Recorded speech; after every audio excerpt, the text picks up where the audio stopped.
Your show will go live in 5 seconds. 4, 3, 2, 1. Blog Talk Radio.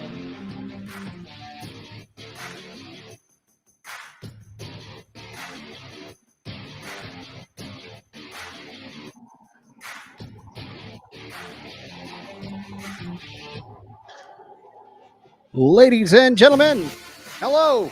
It is Tuesday, 2/22/22. Have you heard that yet today? Yeah. Ladies and gentlemen, you have found yourself in the Sports Attic. We're going to talk about sports, perhaps a little bit. We're going to talk about some other things, I'm sure of it.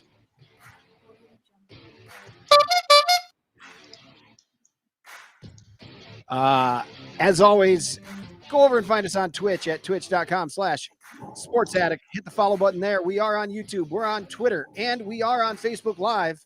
We're coming at you live audio-wise on Blog Talk Radio at Larcher and Lawrenson. And you're listening perhaps tomorrow while you're on your way to work on the podcast. Anywhere you get your podcasts, that's where you can find us tomorrow and the next day and the day after that. Or you can watch us later on Twitch as well. And anyway, this stuff gets it gets archived, Al. Archived? Sure. Yeah, we have an archival list who he's got stacks and stacks of these shows. Here he is, my friends. This is my partner, the Me? one and only Alfred Ferdinand Larcher III. Well, thank you, Clark. You know, people are very excited that today is 2/2/2/2/2. I was a big fan of the show 227. Oh, so great. I'm not as impressed. I'm not as impressed with the 2/2. I don't understand why people get so excited about a date. I got it. You know, like it's I got it's you just got number. faces. Hang on. It's like this is the first time I've ever done this, huh? There we go. Hey, Al. There, wow, yeah, I was a little confused as to what was going on. I thought the logo looked fine. I don't know that it necessarily needed to see me. So, but yeah, it's good. It's good to be with you. Another exciting day. You know, we've been last Jay. 2 nights. We've been burning things down in the neighborhood. Albany Park just been setting ablaze. One fire after another. We were going to go to the Twisted Hippo Saturday night. We were looking for a place to eat. We ended up going up to the northern suburbs, up to Glenview, to Hackney's on Harms. Well, it looks like you missed out, my friend, because there's know. no more Twisted Hippo. Dude, one good thing about that, I saw a lot of people pitching in to try to help those folks out over there. There's a lot of other breweries, people in the same industry. You know, this city does not need more breweries. I'm going to be a populist for a minute, my friend. We don't have enough. This Twisted Hippo burns down, and everybody's crying about the city losing another brewery when you know they're insured up the ass, okay? That's number one. Number two, there was an apartment building filled with hundreds of people that burned down behind it that leave everybody homeless. Yeah, hopefully money's going for them, too. They got no money. It was like a housing project. Those are poor people, Clark. People are worried about the hungry hippo. Well, meanwhile, people are living on the streets over here. I care about the people, Clark. That's why I am who I am. I appreciate that. Maybe somebody They're worried about a brewery. Like Albany Park has 7 breweries. If there's a GoFundMe for them, I want in on it. And I'm sure that the Twisted Hippo is going to help those folks out. I would think. I would hope. Well, I think they have insurance and they're going to be fine. And there's going to be a new Twisted Hippo with a better location and more entities. I mean, that doesn't help. These people are homeless. And everybody in the news. If yours in my place of employment went out burnt down today, we would be out of jobs. So those folks, I hope, are going to be helped out during this time that they don't have their job while the brewery is being rebuilt. There's plenty of jobs in the service industry. And I don't mean to be cold. Dude, there's jobs everywhere. There's jobs everywhere right now. So hopefully. Obviously, I feel bad for those people. And yes, if my job had a fire, the same thing. You're right. I would be out of work and it would be terrible. Jay is asking the right question. Do the people get ice cream? Well, a gym burnt down too. There was like a ninja gym next to that. Oh yeah, so we lost the gym, we lost the brewery, and then more importantly, people lost homes, which I think is the key factor that people seem to be forgetting. But I think if you are in a house fire, if I ran an ice cream shop, if I was Margie, and I had my ice cream shops, I'd allow you to go to the Montrose location only and get a free sundae if indeed your business or home was involved in a fire. Only at the Montrose location. Yeah, only the Montrose location. Wait, where's that at? Is that right there by Elston? Yeah, it's what? It's Is it's Montrose and like the Brown Line. It's over by Kimball. Glenn's Diners right there. Isn't that right at Kimball and Montrose? Oh Probably. no. Yeah. Maybe that's the other way. I don't know. You I think in it's the the red street. line now. I think it's the red line. You guys from the you guys not from Cook County. You got so obsessed with the streets. No, we're obsessed with the neighborhoods. You're the one who says streets. Neighborhoods and streets. You guys are call all it obsessed. Well, because I like directions. I like to know where I'm going. My bad. Yeah, if everything in Chicago is 15 minutes away, if you're from Cook County, you know this. You know where everything is already. You don't need directions. It's a grid. Yeah, exactly. Exactly, Al. Man, I just drove down from Lakeshore Drive, Belmont and Lakeshore Drive, to here in record amount of time. I put on some Django Reinhardt, because I think his music fits perfectly with, like, you're speeding, but then you're stuck in traffic, and then you're speeding again. So I thought that was the perfect soundtrack. Oh, that's a great soundtrack for that. Hey, I got up to go to the Olive Garden today, but the person I went to the Olive Garden with didn't bring their Vax card, so no Olive Garden for you. They wouldn't let the never-ending garden. They pulled the never-ending pasta right out of my mouth. That's harsh. I hit up an Applebee's no Vax card asked for today. That was out in Belvedere, Illinois today. I had some happenings to do at a bank, so I went to your neighborhood grill, Applebee's, Al. Well, I'm writing the script for the reboot of Mr. Belvedere, so. Okay, how's that going? It's good, man. We're taking a dramatic approach for Mr. Belvedere. So George, Bob Euchre, it's not going to be him anymore, but, he gets canceled for his job for saying something about gay people. So in order to make up for this and reframe his image, he brings in Mr. Belvedere as the butler.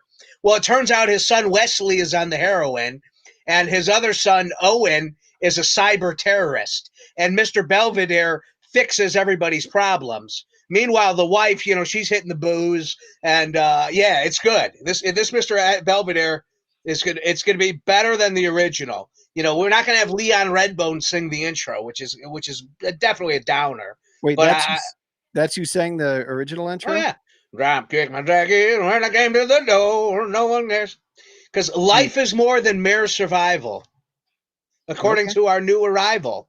So I didn't remember the song as well as you do. That's fantastic. Thank you for that. Thank you. Yeah. The script's about halfway written. I'll let you know if maybe you can come by for a reading. Follow us on Twitter at Larcher Lawrenson. Join us in the Twitch chat. We're at Sports Attic on Twitch /Sports Attic. It's good to see some people out there. Charlotte J. Oh yeah. W. Wilson, who I actually met this last weekend. Al, Chris, and I.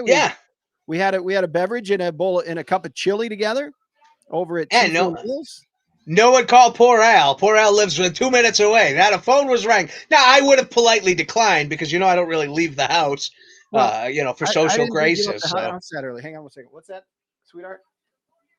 Hey, Sorry, Clark. Yeah. You need something? Okay. I don't know. Well, it sounds like kids. Hey, go to sleep. Go to bed. It's past your bedtime. Ask for ice cream first, though.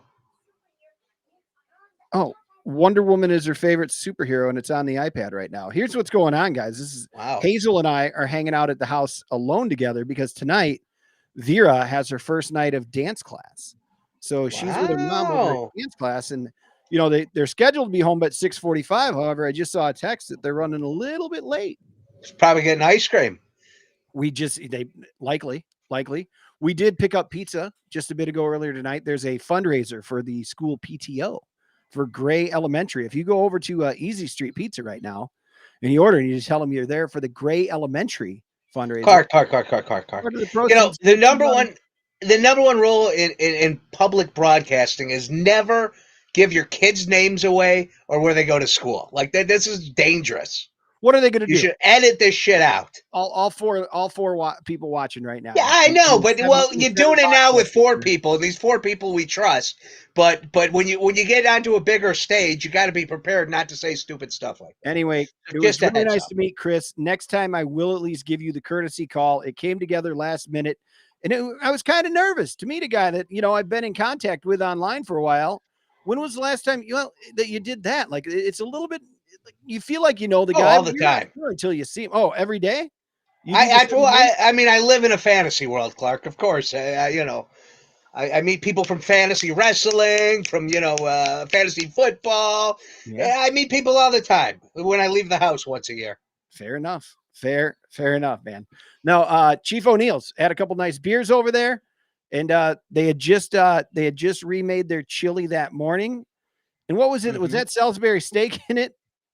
Oh, I think they had a little bit of Salisbury steak in there as well. don't get me started on Sean Salisbury.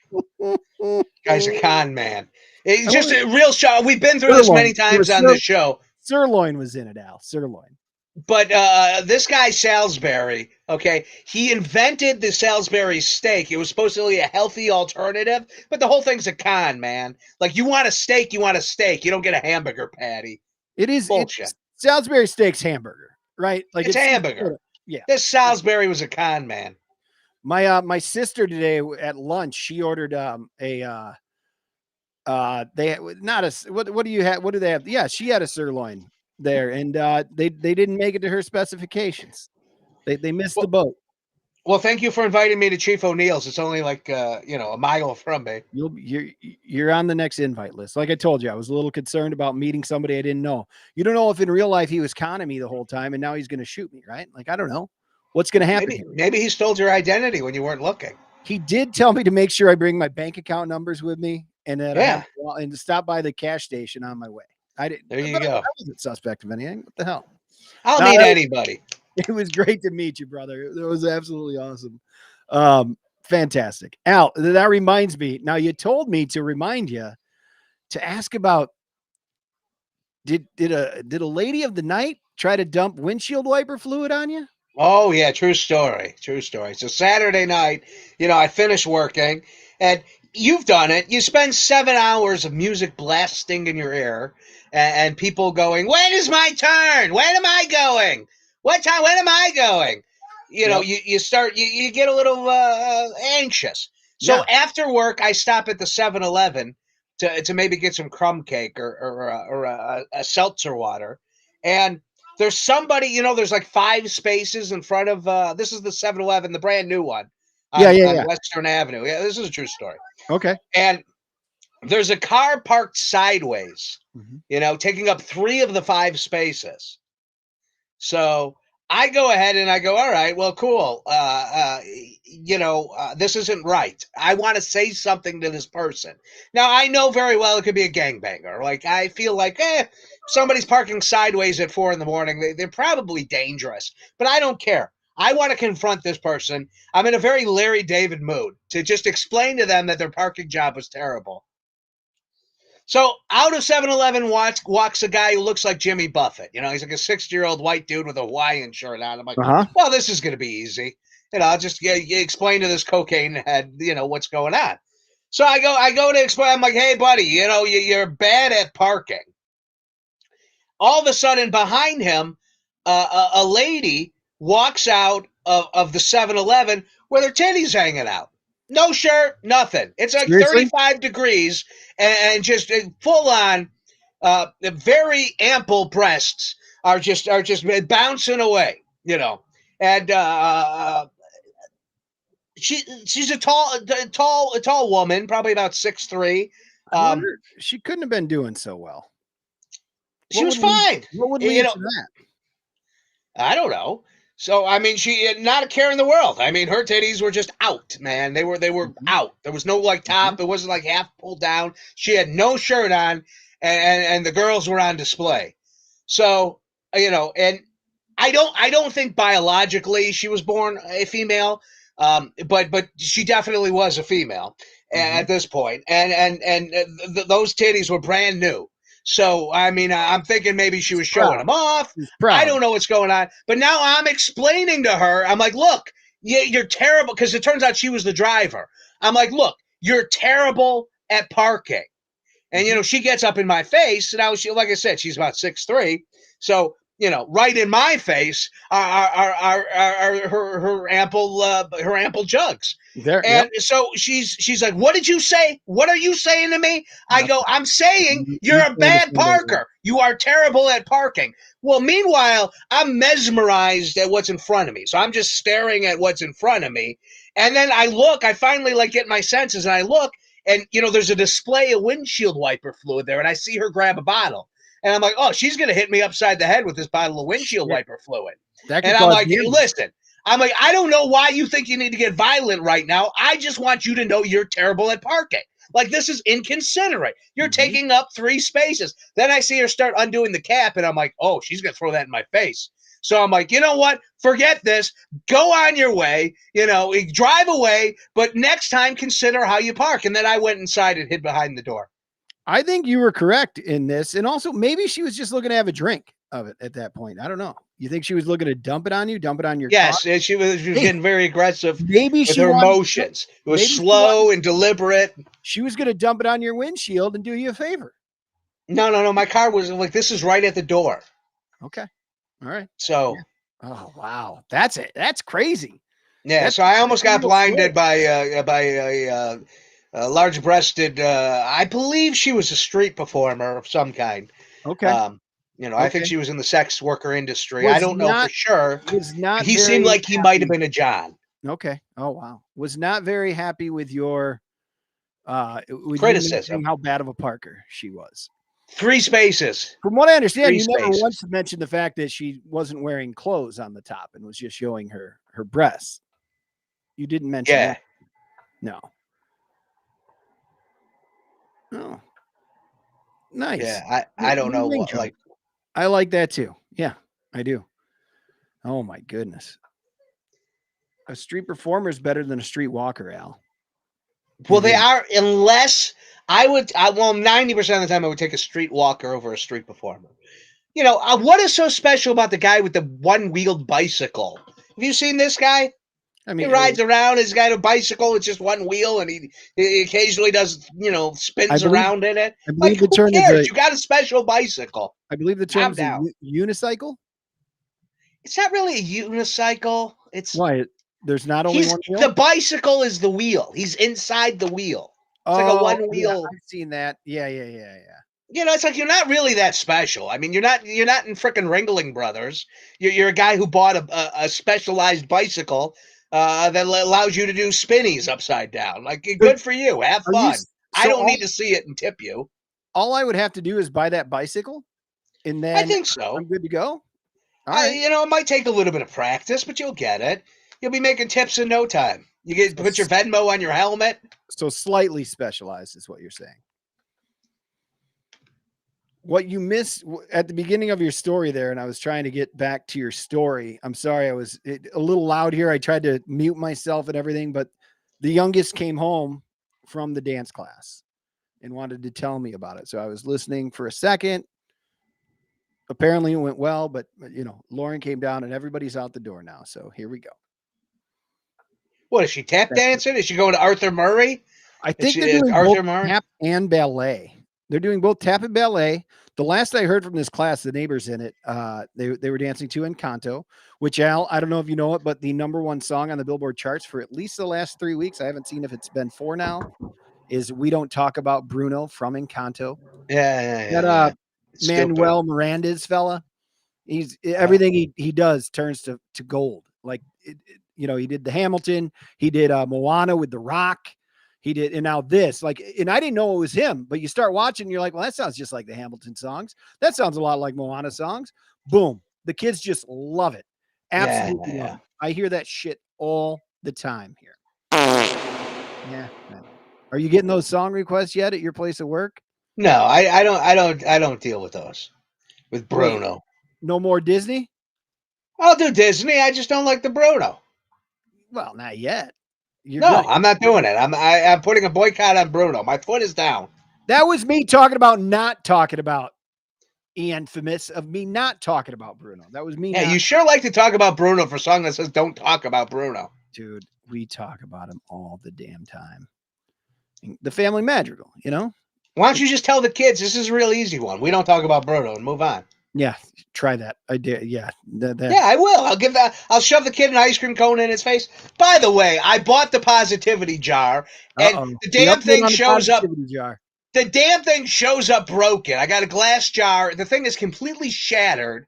And then I got a box full of marbles. So all I have are the positivity beads. I don't know if we got a Christian. I don't know if we got to bless the marbles to make them positivity beads from marbles. But I'm thinking about having a priest on next week. Did I misspell positivity jar? Hang on a minute. Yeah, that does look misspelled. It looks wrong. It looks absolutely wrong. It might be right though. Positivity. Is it ETY? Hang on. Wait. It's not I don't know. Is it there? Edge and Kristen. Yeah. No. Kristen. Thank you, Wilson. Kristen. Thank you for doing it phonetically. You get me, man. But you are absolutely oh yeah. You are I gotta christen the beads, man. You're ordained though, so why do you need to call somebody in? Why don't you just take care of it all in one? Boom. Excellent point. Next week I will christen the beads. We will have and then I will drop the first positivity bead into the positivity jar. Now, Clark, we gotta figure out what you get if we fill up your positivity jar. Oh, what do I get? Did we ever? Do you like ice cream? Maybe we should pull the room. What would I get? What do you think? I don't know. I might be able to get a deal on a late night hooker to pour a windshield wiper over your head. It's a fetish in some circles. Hang on. The CJ says POSITIVITY. Isn't that how I did it? The best meatball sub. Maybe we'll get you the best meatball sub. Oh yeah. So that's just a bad omen when you order a positivity jar. And the whole like ordering the positivity jar was a pain in the ass. Because if you Google positivity jar in the Amazon, you get a jar with affirmations in it. Mm-hmm. So if you order that, you got to take all the affirmations that somebody put all their energy in and throw them out. So you have an empty jar to be able to put the positivity beads in.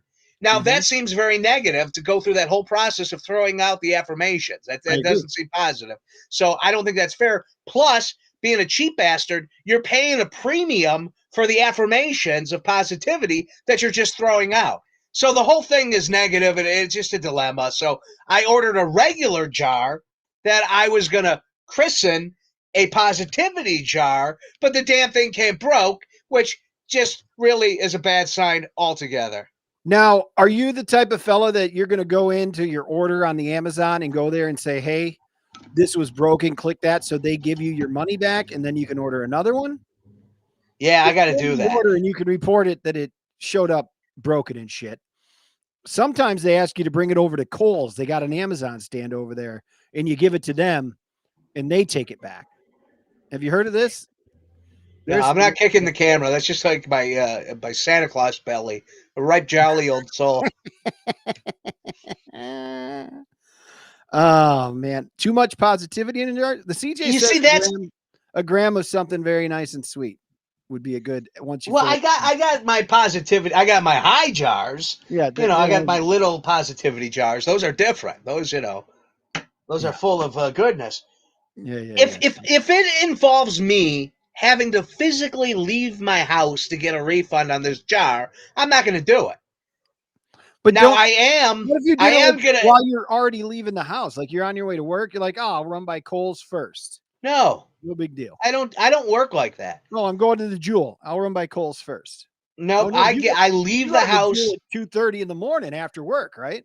Right. If they have nighttime, if the Kohl's has like middle of the night hours, I'm in. I envy that, my friend. I absolutely wish that I still had that late of a job to go into the store at that time. You're one of two people shopping?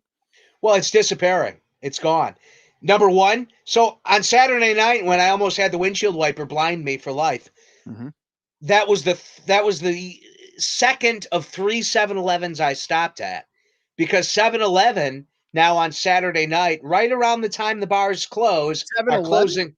They're closing their doors. They're putting little signs up. We'll see you at 5 a.m. Are people being too big of assholes when the bars close? Is that the deal? Because I remember the Subway around the corner from where we worked would always get just like treated like complete ass by a bunch of drunk people all night. Is that why they're doing it? That'd be my guess. I think after the pandemic, they were like, you know what, screw this. People figure, like, before the pandemic, nobody realized things could close. They're like, you know, it was mythical. You know, like, well, if we close, we're never going to open again. That's just like the schools. The schools now they knew it when during that last argument between the teachers in the CPS. They knew that they could wait until 10 o'clock to tell us if we were going to school the next day, because kids, we've been dealing with this for 2 years now. Yeah. I agree with you on that. I would think that 3 o'clock to 4 o'clock is a pretty big time for 7-Eleven. Well, I would think so too. I just don't think they want to deal with it. I think the end cost of dealing with drunks on a Saturday night isn't worth the little spike of profit that they're going to get. Also, the fast food places are closing early, or they're not. Like, I had to write a letter to the McDonald's down the street because they weren't taking anything but Uber and DoorDash orders from their drive-through. And I said, no, this is bullshit. You got a sign that says 24 hours. I want a cheeseburger. Right. So I wrote him a letter, and the manager called me, and we had a nice discussion. And now they are open late nights, but more and more places are closing. I cannot go grocery shopping after midnight anymore. Really? That does not exist. There's one place, and it's like in Evanston. I'm not going. I'm like, that's just out of the way, man. Oh, man, that's tough. So I go to Jewel. Yes. Go ahead. I go to Jewel yesterday, and I do all my shopping because I want to make my chili, you know. And I'm in the checkout line, and I've seen this lady before. Fish sauce. Yeah, you got to have the fish sauce and the cocoa powder. Mm-hmm. This lady looks. She almost looks like the last I saw my mom. You know, like a short, kind of a stocky, redheaded lady with crazy hair. But this lady is very loud, and she talks. So I get in her line because no one wants to be in her line. And then I find out the reason why. She starts scanning things. She starts yelling at the bag boy. Oh, that lady down there doesn't need you. You come over here. That lady, she knows how to bag her own groceries. Oh, boy. She starts yelling at the guy. And then she starts, she scans my salsa. And she's like, oh, this is the best salsa. She stops. Meanwhile, she can't have a conversation while scanning. When I was a scan artist back in the day at the SS Kregsky, I could talk and scan at the same time.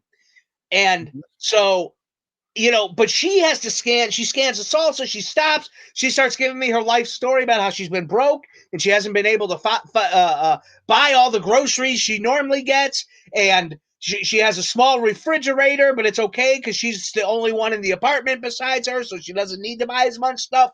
So she's going on and on. And I look, and there's a guy behind me, and he just wants to get his Oak brand and ice cream. So, I'm looking at him like, I wish he would shut up. So she scans. All of a sudden, she stops scanning, and she looks at me, and she goes, I know who you are. I go, really? She goes, I know who you are. I go, well, I've been going to therapy for years to figure out who I am, and I don't know who I am, so maybe you can explain it. She goes, I know. Now she starts yelling. No joke. I'm not exaggerating, Clark.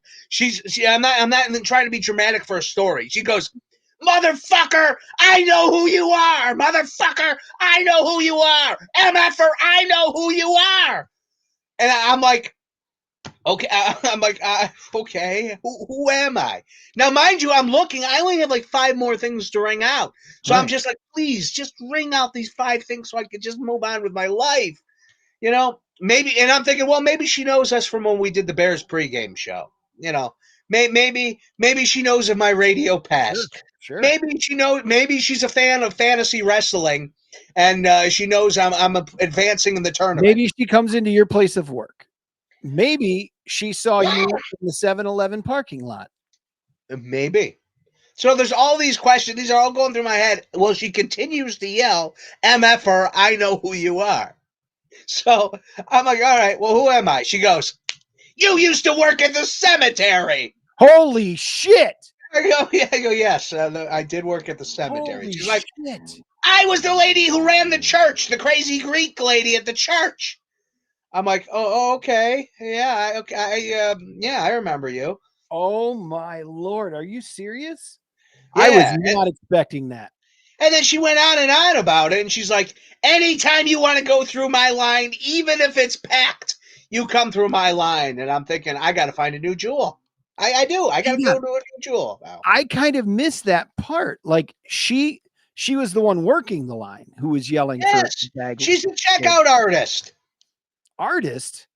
It Well, doesn't sound like that's much of an artist like these, I think there's an art to bagging and checking out and communicating. It's Sure, but yeah, there is, but it sounds like she's causing more of an issue than any. Was she calling you an MFer and working there? MFer, like loud, like other people in the other lines were looking over to see what was going on. Hang And on. then You wrote into McDonald's about their late night, like their late Yeah. night thing, because you couldn't get something in the drive-through. But right. this lady's MFing you and screaming and not nary a word to the boss or anybody. No, I'm going to another. I'm just going to go to another jewel. I mean, she was being friendly. At the end of the day, she was Exactly. trying to be friendly. She's gonna take care of you. No. I know I who used you to are. have. I used to have a checkout artist. This is another true story. The 3 a.m. jewel I would go to after work. Oh, Who she would? fancied you, if I recall. No. Yeah, she fancied me, and she would give me free groceries. She'd be Yeah. like, she would take. These candles are expensive. I like the candles, And and you she'd don't be want like, free groceries. "Oops," Like, and she would pass it by the scanner without scanning it. 'Cause, these are like $15. Now, I didn't steal anything. Of course, I was more than willing to pay, but she would accidentally not scan absolutely. things. Absolutely. Accidentally not scan them. Yeah, I miss her. I made it home with something for free recently, and I was so pissed. I forget what it was. I looked at the thing, and it happened. With kids, that shit gets easy to lose. Sometimes Yeah. the part, and we're riding it. You see those at Mariano's? They got like the taxi cab, the fire truck that the kids Right, ride right, in. right. No. Sometimes at the feet, they put the hold on to, and I forget that it's there, and we don't get that thing home. Like that doesn't make it home. It pisses me off. It happens. It happens sometimes. I used to go. So what you're saying when I is could walk, it all balances out at the end. it does.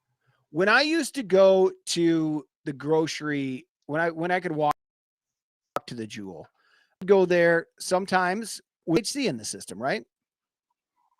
That was always hit or miss Yeah. how I got home. If I got home with everything, like I was never positive.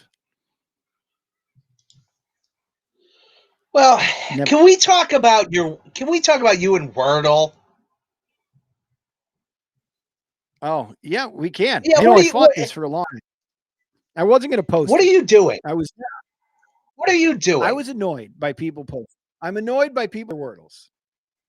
Right? I'm annoyed by it. Like it's annoying. That said, I started doing them, some mornings, and I had this urge to post. I understand the urge to post them. Why? So now I started posting them. You realize you're the kid who runs into school and goes, hey guys, guess what? I scored a 780 in Pac-Man. That's you. Okay. Is 780 good? I mean, it's almost autistic to be like, look at my score. Look at my score. Hey, nobody who gives a shit. Look at my score. In this game, I don't care. Nobody cares about. Like, it's too much. Who would want to be like that? And I mean, I suggest that, like, just, like stop following my posts, mute me or something. See, but you're still the kid running in the room yelling about your Wordles. And I do play Wordle. I do play Wordle. Like maybe go, well, why don't we start a group where you could just share it with me? I want to see how you're doing. No, I don't care to share. That's what I want. I want a private. I want a Wordle place. I want Wordle, Twitwordle. I want a Twirtle. Oh, it's so obnoxious. Just only Wordle players are on this feed, and that's it. It's Wordles, Twitter. It's like Littler. It's like when we're doing this show here and I explain to you what's going on in my Madden franchise. Did you see what happened to me today? You check out immediately. You check out immediately when I'm like, oh, in Madden, I just picked up Jonathan Taylor for the Bears. I traded Darnell Mooney for him. You immediately zone out, and you're right to do so. You are absolutely right to zone out at that point. Chris but is that right. is what Wordle is. Chris and I are going to create a private DM group on the Twitter where we can talk about Wordle. And if you'd like to join it, you can. No. You don't have to have your notifications on. You don't have to see it, but I'd love to see how you're doing. I would love to see it. And the other day I posted one where I did a poor ass job, and you go, if you put this out here, we have the right to criticize. And I'm like, do it. You're an idiot. You're bad at Wordle. We get to call you stupid. You're putting it out there. When I start out with one letter that's not in the right place, and the very next word I nail it with a hell of a guess, I'm going to show that one too. Exciting, like absolutely breathtaking. What I think I'm going to do is this summer when Monopoly returns back to the Jewel, I'm going to post every time I go to Jewel and I get like a free aspirin. Al, I'm done with that fucking game, by the way. Like it's too much. There's too many pieces. You got to scan them all into the app. There's way too many pieces. It takes way too much time. And you're not going to win the big one. And are you really going to go back with that thing for the free little can of tomato paste? Do you know I still have 4 cans of tomato paste because I got free tomato paste so many damn times from that game 3 years ago? Make more chili. Oh, okay. Wait, does our chili recipe call for it? Yeah. Coach Ryan did say he had to work tonight. He's ditching work for meatball sandwich talk, not Wordle talk. Did anybody do their homework and go try to find the best meatball sandwich? That's the thing. I did not. I was not able to go and order a meatball sandwich. I went to Portillo's today, but it was a whole incident, so I didn't end up. I think they have a meatball sandwich there. I would assume they do, but I had other obligations I had to deal with at the time, so I didn't. Does the Port have the old meatball sandwich? I would guess they do. Rygar, don't scratch at the wall, honey. I would guess they do, but I'm not certain. I did stop at Joseph's Finest Meats on Monday. What did we get? And I grabbed the meatballs, and I got some meatball sauce, some red sauce, and I was checking out, and the butcher corrected me. He goes, hey, you realize you're buying Swedish meatballs, not Italian meatballs. He's smart. And I go, oh, yeah, that's okay. I was kind of embarrassed. I didn't want to, be like, oh, you're right. It off like, I know what I'm doing. It's cool. I did, but then as I was walking out the door, I go, you know what? I'm also gonna I'm also gonna buy Italian meatballs. So, okay. Yeah. They don't have the Italian meatballs? No, they had the Italian meatballs. I just grabbed the Swedish. When I was there the last time, a guy was there and he had the frozen burgers from them there. Yeah. And he had mentioned, he's like, yeah, he said to the guy, he said, I'm going to try these for the first time. And I said, those are the best frozen burgers I've ever had in my life. And I don't even think that does it justice because they're some of the best burgers I've had. Yeah. Like they're absolutely fantastic. And we talk about this place all the time. Wilson's trying to get to 200 before the end of March, so he can't. Got to stay strong. Do me a favor, Chris. When you get to under that 200, your celebration, make it the meatball sandwich, right? Boom. Let's do that. Hot peppers. That'll do. Yeah, I have to seriously start dieting. Let's go, Al. Within the next 2 weeks. I mean, I have to commit to it. I'm waiting for the mask mandate to end. Then I'm going to consider getting a gym membership. So Tuesday. Yeah. Oh, is it Tuesday? Tuesday. Yeah, I might wait a week to make sure the mask mandate holds. Yes, I might get a gym membership because I need to start doing something. Like I'm getting really fat, like really fat. Like my fat shirts they're like my belly's hanging out of the fat shirts. Like I can't dress. I look like a slob now because I have nothing that fits. So. Dude, I'll talk to Charlotte J. He's holding it down. Yeah, but Charlotte J. Like I see his post. That man is obsessive with the dieting, which is what you have to be. Sure, sure. But I do like his style of spice. Charlotte J. definitely he leans on like peppers and heat, and I'm of the same mindset. I enjoy that. So I like my mouth being challenged. So I think One think thing I I need noticed to. about Jay is that he's quite self-aware about this, and he takes the steps to stay away from that. Me, I am self-aware that I cheat a lot on the weekends. Like my weekends cheat a lot. So I'll be at a weight on Friday. I get like, I got down to like 212 2 Fridays ago. After a long weekend, I was back up to, I was back up 4 pounds. I'm still 2 pounds ahead of what I was 2 weeks ago on Friday. Yeah. So, the weekends I got to shore it up a little bit, like just a bit. I can have a cheat day. I can't have an entire cheat weekend. That's my biggest. Spicy pickles. That's a good. I love spicy pickles. You know what? Pickles are. I'd like I some. always want to. I always want to eat more pickles. The problem is I live in the attic, and carrying things up the stairs, I have to consider weight of product. So, like like I like juice. I love juice, but I generally don't buy juice because the weight of and the carrying and the amount of space it takes up in my shopping uh, Call me crazy, but what if like inventory. the first week you're doing this, you walk up with one load of things, and then the next week you do, or the next time you go shopping, bring up 2 loads of things, and just keep on building it up. So soon you can carry. I'm saying make 2 or 3 trips. Like right now, it seems like you're trying to make the minimum amount of trips. But if you start Yeah. working that into the working out of the losing weight, maybe we can get somewhere. I don't know. I'm not a fucking personal trainer. I'm just spitballing things here. So I did the lap band, years ago. And when I did the lap band, they're like, you can never drink soda again because the carbonation could explode and you'll die. So I got off of soda, and I've been really good about not drinking soda for the last, I don't know, 5 6 years. And recently I've started picking it up, and I mean it generally is a diet, like I'll have like a diet Dr. Pepper. I mean, I will never buy sugar pop out to have in my home. Now, I went to Portillo's today, and they're like, "You want a Coke?" And I'm like, "Yeah, all right, I'll have a Coke." But generally, I mean, I always go diet, but I know the diet soda is just as shitty. Like you're not consuming the calories, which is good, but you're tricking your mind into doing some nasty shit. So I really just gotta go back to water. It's all about water. I Always is. agree. The coach is he's cutting out the pop and the juice is his things. Wilson is on what I was on. That I am down Yeah. like 18 pounds since the beginning of December. When I'm not on the weekend, I'm only eating. I'm eating an 8-hour window, 12 to 8.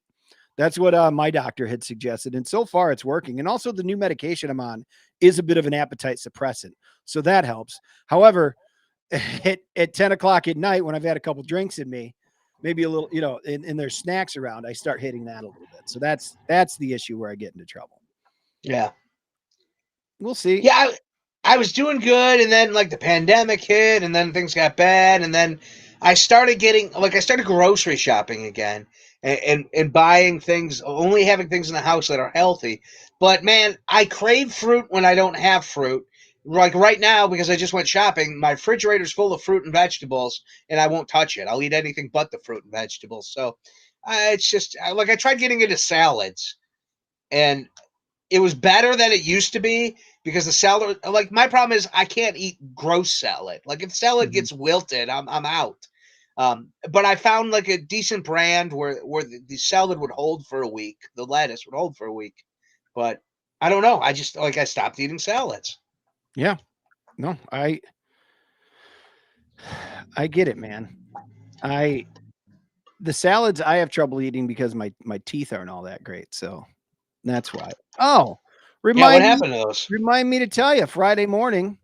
Well, I got groceries on Thursday, and this might sound a little gross, but like if I'm snacking on something, nobody else is around, I take the old partials out, right?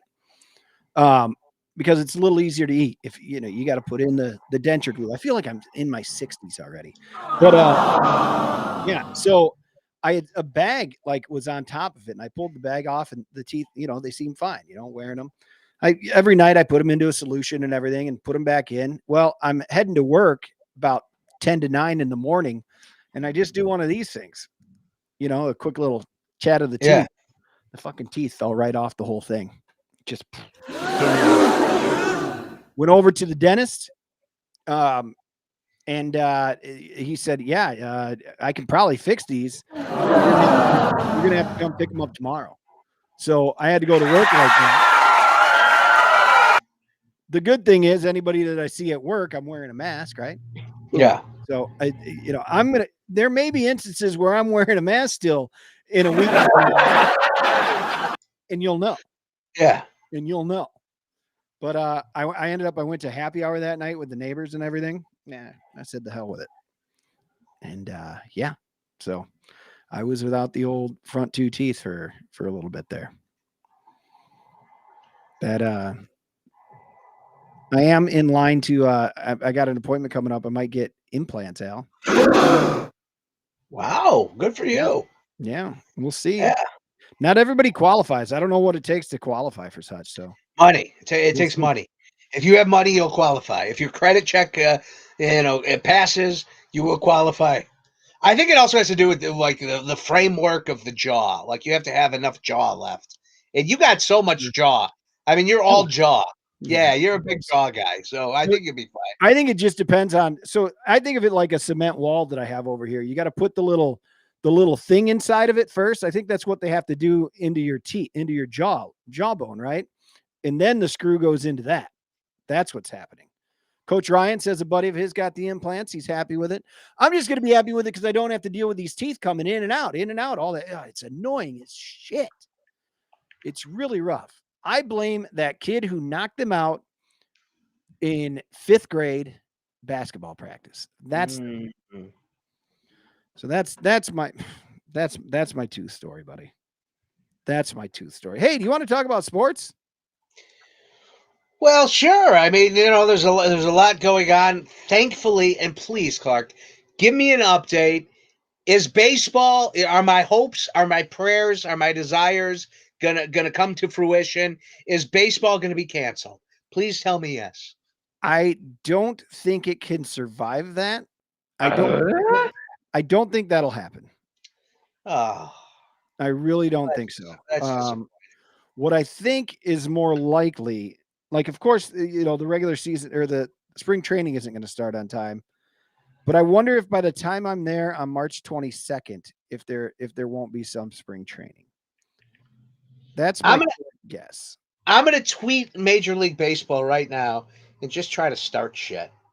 Hey, Major League Baseball, the Players Union said your mother's fat. So I don't think that's how you should open that up with. I don't know. Hey. The NBA All-Star Game happened this weekend, Al, and at halftime they honored the top 75 players for their 75th anniversary. I remember 25 years ago when they honored the top 50 players of all time. And the last person to come in, I didn't think he'd be there. I did not expect this fella to be there, and certainly he was, Al. Wow. You can keep rolling on that. A 6-time NBA champion and 5-time league MVP, Michael Jordan.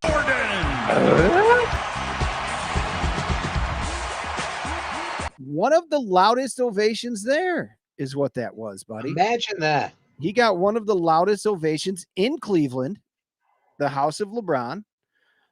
Everybody happy to see him, including LeBron James. Dennis Rodman. That's LeBron. Yeah, Dennis Rodman too. Yep. Look at that. A little more of that LeBron. Got it. Shabby. Guys, everybody.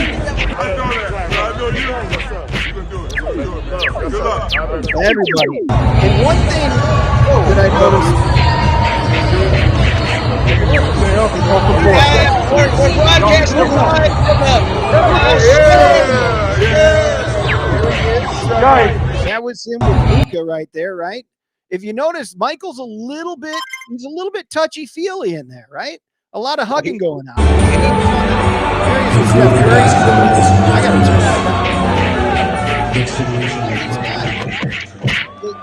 They all he's hugging people. He's giving them, he's coming up from behind, hugging. That's how you get slapped. Earlier in the day,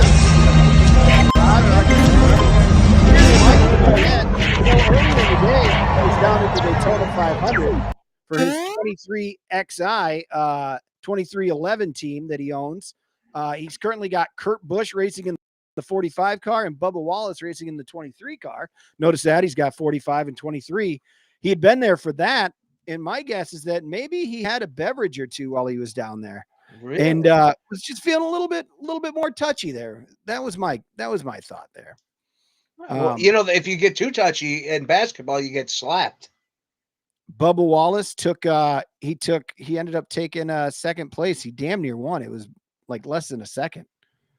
Separated him. Oh, what happened while I was at the beer stand was some kid named Austin, some Austin kid won or something. I don't know. But yeah.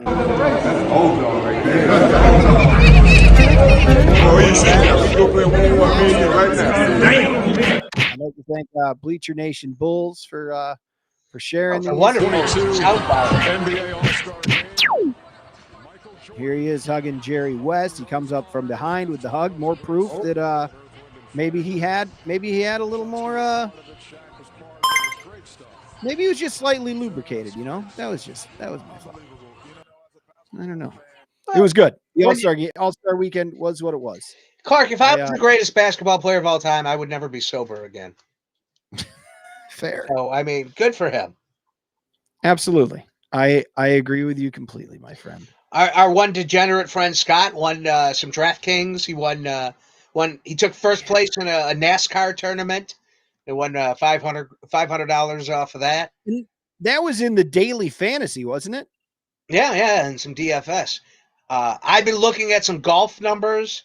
I've been looking at some matrix for the golf to see if maybe I could blow a little money playing some golf daily fantasy, but I haven't pulled the trigger yet.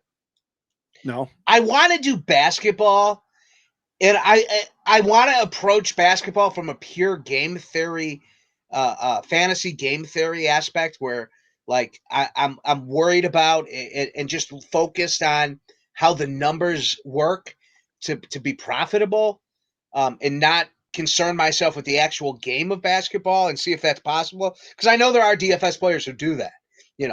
They play football, but they don't know anything about football, or they don't care about football, but they know what numbers to look for and what the design of a proper fantasy team is. But the problem with basketball is the data drops the day of the slate. So, if you have like an 8-game, 9-game slate on a Wednesday night, the data drops that afternoon because it's based on who's playing and who's not, because obviously minutes in basketball is extremely important to a daily fantasy player. So I just haven't been able, I sleep most days. I mean, I don't get up till, on an early day like today. I mean, I'm getting up at 3:00 would be an early. But most days I'm up at 5 and, the game's out of the tip off is at about 6 for the hardwood. So, I haven't been able to lose any money at basketball, which is kind of depressing. Well, I'm sorry. You haven't been able to lose money at it or win money? Well, I would guess, until I really started grasping, it's a learning process, with anything. So before I have the confidence to be able to gamble properly, it's going to be a lot of losing until I find my way. And is there any winning. DraftKings for the USFL that starts in April? Yeah, there might be. Are any of the sites there to help you out, crunch some numbers and whatnot? That's the key. Like, is Fantasy Labs, who just charged me, I think they just upped my year subscription, and I think it was wrong. Like mine just upped mine too. And I went back and let them know. I'm like, hey, I usually only use it in the season, and they're giving me the refund. Yeah. I think I could have gotten the same thing, but I'm like, you know what? I'm just gonna hold it because right now I have access to NFL, NBA, MLB, golf, NHL, NAS, MMA, and esports. I wonder if esports is still active. Esports? Yeah, like gambling on kids playing video games. Okay. Oh, wow. There's a slate coming up. That's wild. So the USFL held their draft tonight. They're going to be doing football here in April. And the closest team to us is the Michigan Panthers. and they drafted former Michigan Wolverine quarterback Shea Patterson with the first pick overall. It looked like they're picking all quarterbacks. And I remember there was another league, maybe the UFL a few years back. All the teams seemed to pick a quarterback from a big college near them. Yeah. Who didn't quite make the NFL. I think that's just a good idea for a big ticket seller. What do you think? Yeah, I mean, those systems are about drawing people to try to make a profit for your sport.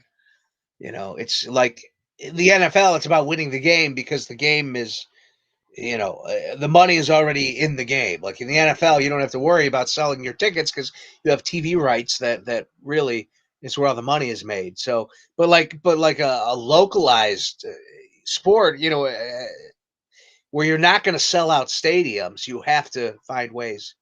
Are you frozen Right. or are you just okay? All right, I wasn't sure. No, I was just looking at it. Like they had like some, famous people making the announcements. Like the guy who made the announcement for the Generals' first pick was Michael Strahan. Sure. From Warren Regis and Moon, Kathy Lee, I remember him. Warren Moon made the announcement for the Houston Gamblers. Cool. Mm-hmm. Dabo Sweeney making the call for the Stallions. I'm not quite sure where they're from, but yeah. Oh, Terry Bradshaw did for the Pittsburgh team. They did a good job of getting some guys like that for this draft to try to get some people behind it. Drew Brees did an announcement there. I don't know. I'll probably try to throw it on in the background for a little bit. What I liked when I think it was not the UFL. There was another league a couple years ago was when they put they put a camera on the referee while they were making the decisions. And I enjoyed that a lot. Right now you have the NFL. They do have a guy in the sky watching, and they'll come to the referee's ear and change calls as you go. But why don't they just put that out there so we could see them making those decisions? I think the NFL could benefit from things like that. If we could see, this is why I'm deciding that is not pass interference because of this. If we can hear their explanation, I think it would help out a lot. Now, on the other hand, I don't know if that's just going to take up way too much time. Yeah, I don't know. Now, the game theory I thought was you don't play the same players, the two highest ceiling players from the same team. You don't do a run back. What was that for? Fantasy basketball, daily fantasy basketball. I don't know. Bales has a book. Jonathan Bales has a book on it. I might just have to read. Okay. It's okay. What does Ferrari say? It'll be nice when Aaron Rodgers retires, not because Bears don't have to do it, because he is. Oh, okay. Yeah. Man, people are bitter with Aaron Rodgers. I love it. I think we need more people like Aaron Rodgers in football. No, I'm good with him going away. Why? Then I'm good with him getting out of the division. Like, get him out of here. Okay, like, go. All right, go to Denver. That's a football thing. Enjoy your time there and kick some ass. I think we need more people who stir up shit in the NFL. Bring back that Colin Kaepernick. Put him on a team with Aaron Rodgers. Like, I think it'd be fun. Like, let's have a little fun with shit. Hey, I don't know. We'll see. All right, you talked about the topless hooker. Yeah. You discussed the positivity jar. Broken positivity jar. Very negative. The meat thermometers, Al. Yes, meat thermometers. Back, I was getting a new meat thermometer, and I got the one, that you can, you plug it in, you connect it to a different box, and you got an app, and you can leave it in, and then your app on your, will tell you when the chicken has gotten to 165 degrees. I like it a lot. However, I've just realized it's way too much to take care of on the daily, and there are times when I just want a simple meat thermometer that has the numbers at the end of it, and you can just stick it into that steak to see how far it's come. This other thing may be good for like making roasts on the grill. You leave that there, and then it'll go off when that roast is ready, right? This was my argument when you got it, Clark. I told you didn't need this. Like, just be a man and get a meat thermometer, stick it in the meat, take the temperature, pull it out, wipe it off, and you're done. My counter argument to that is I think you need both, because I might be making a roast where I want to be able to jump in the pool, and then I want to hear the phone go off when it's ready. Yeah, that's what I want. So you go, hey Siri, set the alarm for 7 minutes, and you flip No, your burgers. you let the thermometer tell you when. Oh, thermometers. Yeah, these do. technology is taking the fun out of everything. No. Yeah, I don't know. So I you don't remember when I bought my candle lighter? You remember this thing? Uh-oh. Bring it back. Tell me about your candlelight. Well, we made a bet that this thing wouldn't last 3 years. Oh, And we set a date on the phone. We told the phone to set a reminder that's supposed to go off, and then you owe me a steak dinner when it does. how long ago was this? This was like 2 years ago. I mean, I think any day now, this phone could be telling me you owe me a steak dinner. Anyways, so it always looked like a taser to me. Like, look, like it's got the little electricity there. Yeah. Be So careful. Don't taste the cat. So the other day I finally touched it. I couldn't help myself. I'm like, all right, I know it's going to hurt. I know it's going to burn.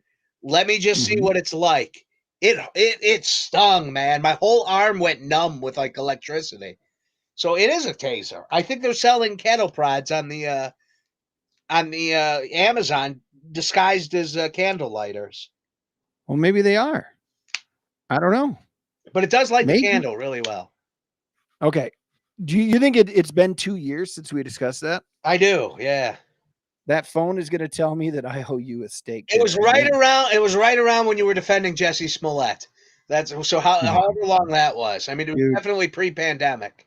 I thought for a bit there that he could have been telling the truth, but nope, not even close.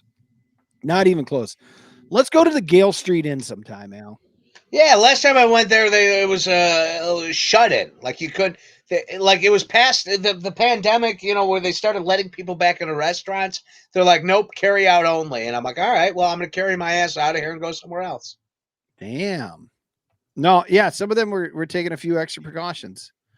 They might have just had it inside the. Somebody who worked there might have had it. So maybe they were, being a little bit extra cautious. What is that? What? I don't know. What was that? What, toothpicks? They clean your teeth. Oh, weird. Wild. I've been watching a lot of Johnny Carson lately. Really? Yeah. Yesterday, his guests were some lady race car driver. So Johnny and the lady got into a race, but they used golf carts in the hallways of NBC studios.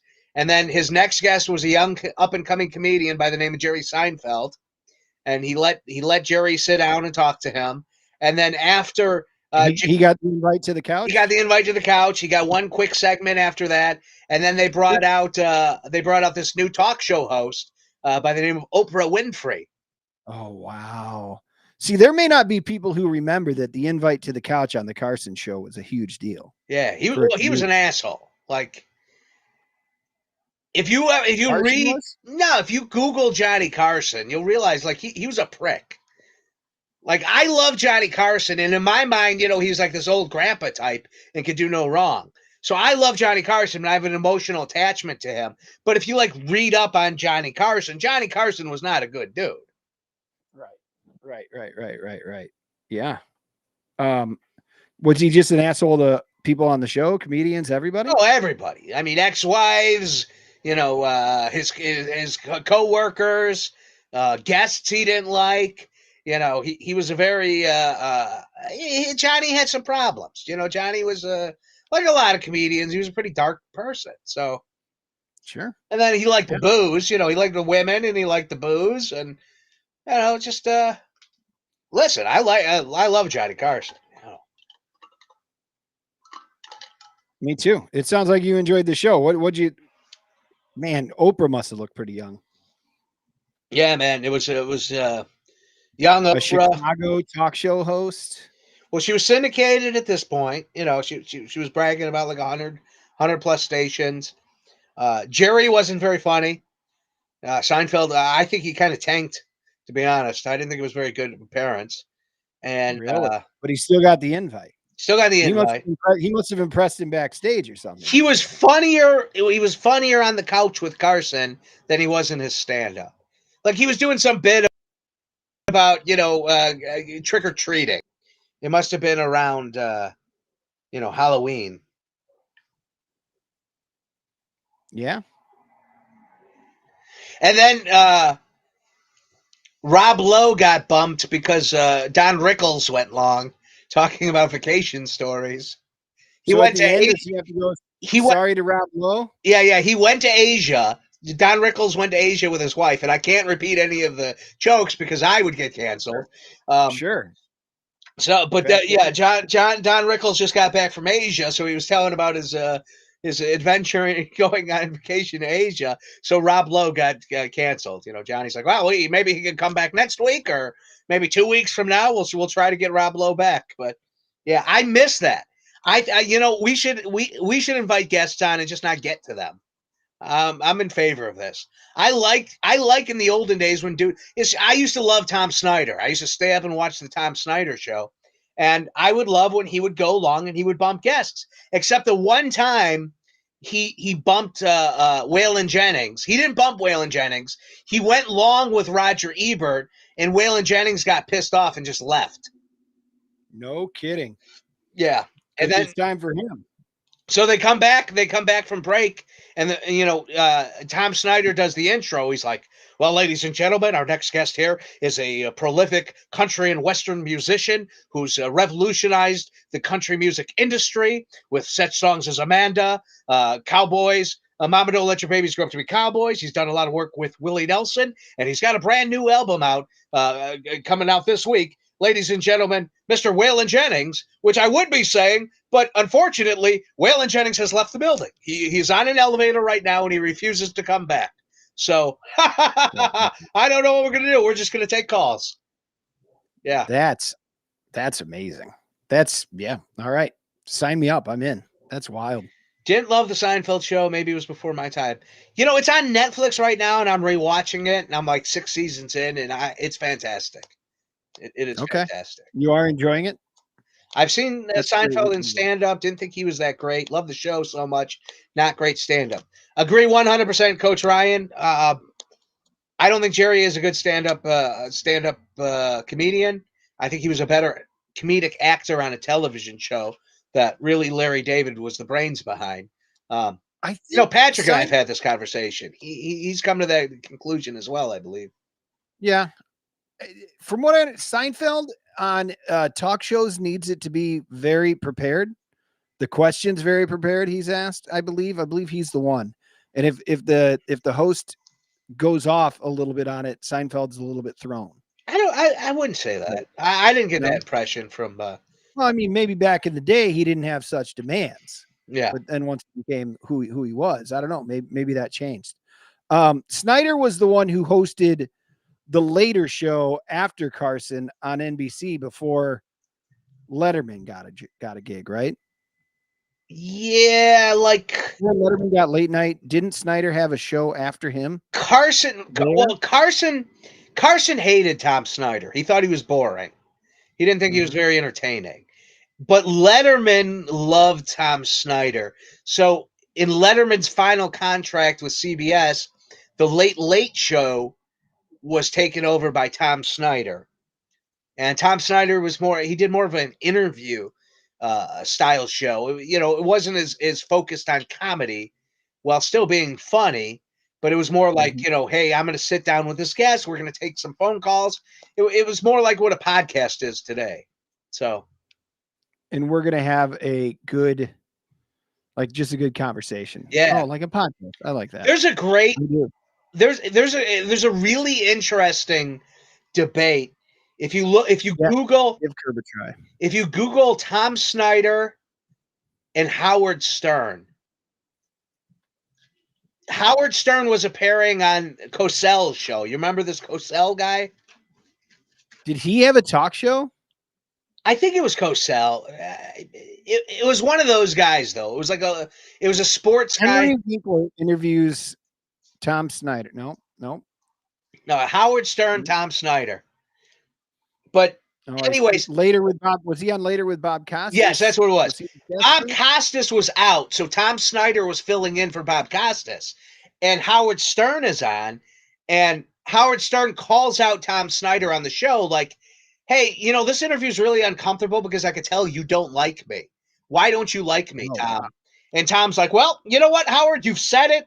I'm going to say it. You're right. I don't like you. I think your brand of humor is garbage. I don't think it's very good. And, Howard's like, well, listen, so you see, now finally we're having good television here, Tom. And they go into this big debate about shock jocks and, what broadcasting should be. Really cool video. If you want to see it, kind of an interesting debate, because it was I just definitely shared it on all the chat platforms there for Beautiful. people who are watching. definitely a moment in time that was pretty cool of two titans who had different takes on what broadcasting should be. And ultimately, I mean, Howard Stern was right, that you can use the platform for however you feel it should be used. Yeah. If you want to use it for comedy, go for it. But Now, Tom Snyder's like, why should I care how big your turds are? Don't I mean, yeah, it's a funny juxtaposition between the two men. Yeah. I'm interested to watch it after our show, folks. I just shared it here. You can bookmark it, save it for later, and then watch it. Maybe I'll tweet it out later so folks can see it there too. At Larcher Lawrenson on Twitter, on Twitch, Sports Addict, twitch.com/Sports Addict. We're on YouTube. We're on Facebook Live. And then grab the podcast later. Please grab the podcast later wherever you do. Maybe even on Spotify. We could use a few more Spotify. Oh, no, we're off Spotify. We're off. We are off Spotify until they get rid of that pederast R. Kelly. I refuse to be on any platform that has a pederast on it, like R. Kelly. Urinating on children like that. That's what's on Spotify. So I refuse. Yeah, I just shared it on our Twitter page there. It's right there. Oh my gosh. I grabbed a new subwoofer right after I met up with Chris. I went and a guy on Facebook Marketplace. I went over to his house to pick up a subwoofer. Now, Al, should I be concerned about going to somebody's house? He was up there in Norwood Park, up around like 7,000 west off of Devon, I think maybe, or maybe nothing but criminals off of Devon.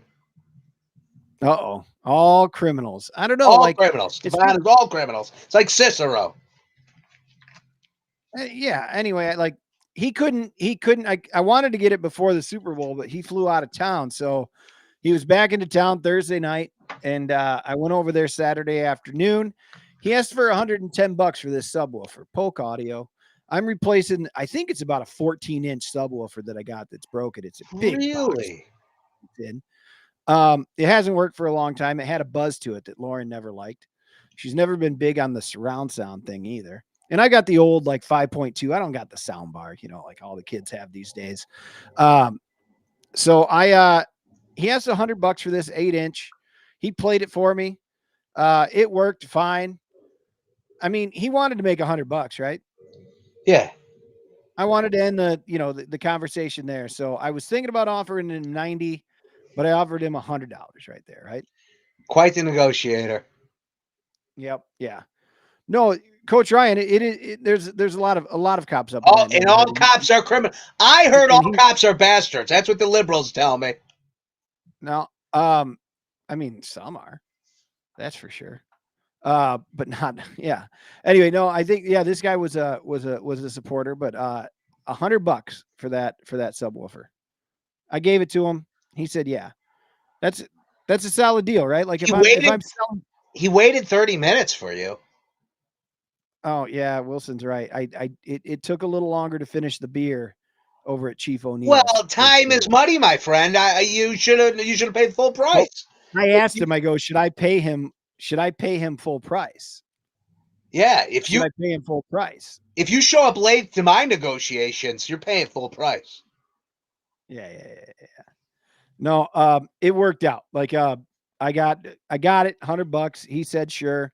He was totally fine with being late and everything. It didn't seem like he had much else going on in his day. So that's where we ended up. Nobody but me really would bitch about people being late, but internally, it's steaming them. If you're selling something you're going to ask for a little bit of a higher price than what you want, so you get the price that you want, right? I'm a straight up negotiator. I give my final price to the beginning, and that's it. So if you're buying something, you're going to show up with the exact money they asked for. You're not going to say, "Hey, $10 a little bit less." Is it a mattress, or are we going to Best Buy? You If go he's to asking Best Buy? 125 or something, you're gonna say, "Hey, here's $100." Wait, a mattress? Yeah, you can negotiate mattresses. Why? Well, because you used to sell Right, I was a mattresses. mattress salesman. I know the You ins and started outs. selling a place of rest Yes. before you went and started selling the final place of rest. My You went from specialty mattresses. to cemetery plots. My specialty in sales are resting places, albeit final or nightly. I was with you one day when you damn near had a guy sold on purchasing a statue of himself. And I mean, and you knew everything you could tell him. And I mean, that's got to be a hell of a price for your final resting place for your stone to be that. Well, here's the deal. You know, if you're like your age now, so like you're 40, you're going to drop dead probably within the next 30 years. Hope maybe Sure. 40. No, if you're Hopefully. lucky, maybe 50. I don't know. Maybe 30 years. But let's say you have 30. Let's say you have 40 years. Okay, Mhm. you outlive the average lifespan of a male. If you Yep. start now paying, let's say you want a statue, because this is what I want. I'm getting a statue in front of the cemetery, a In lifelike, front of it. a lifelike statue of myself in marble, holding, my complete likeness, and I'm going to be Mhm. holding an urn like Paul Bearer. And then when I Yes. die, I'm going to be cremated, and I'm going to have them put my ashes in the urn of me holding my statue of the urn. And then people from all around can come and pay, tribute and honor my life at my Yeah. statue. Now, something like this is probably going to cost maybe $30,000, right? 30,000. Right. And But like, and you're when are you saying you're going to pass away at this point for this $30,000? let's say I live 30 years, 365 Yep. days, that's 10,000 days. So we'll round it up 11,000 days, $30,000 divided by 11,000. Really, I'm paying like $3 a day for the rest of my life. Here it is. You know, So just put in $3 a day and you got a statue of yourself. yeah. You do that's $80 a month.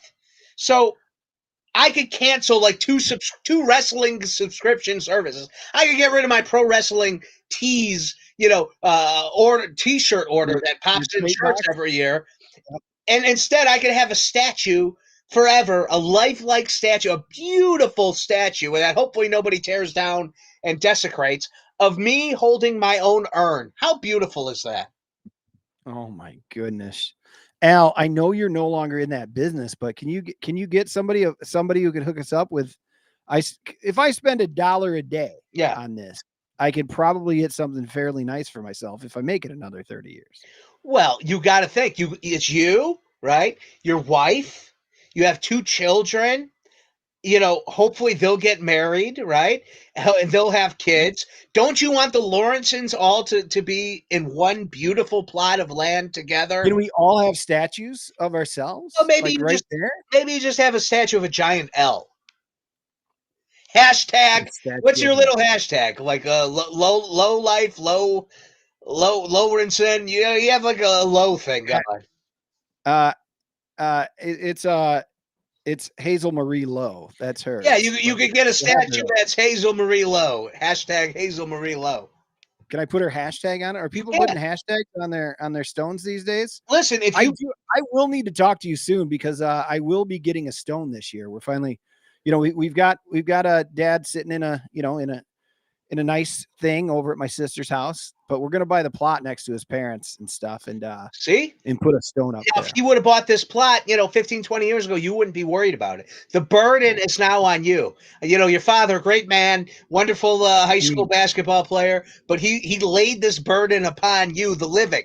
You could take that burden off of your children by pre-planning today and really, making a commitment to your afterlife.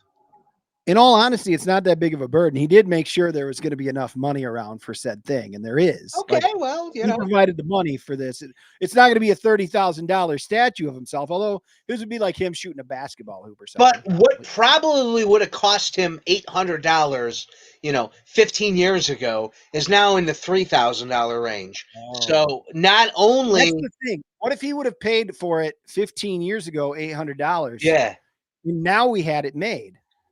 Would that's we have fine. to No. spend in between, or does he get that price? He gets that price. What most likely what they would do is they would lay the stone without any inscription. They would lay the stone without the Yeah, so inscription. you would pay for like the granite. Oh, Like, yeah. You go to a cemetery, you'll see that. You'll see like Clark yeah, you see Lawrenson, 1978 through.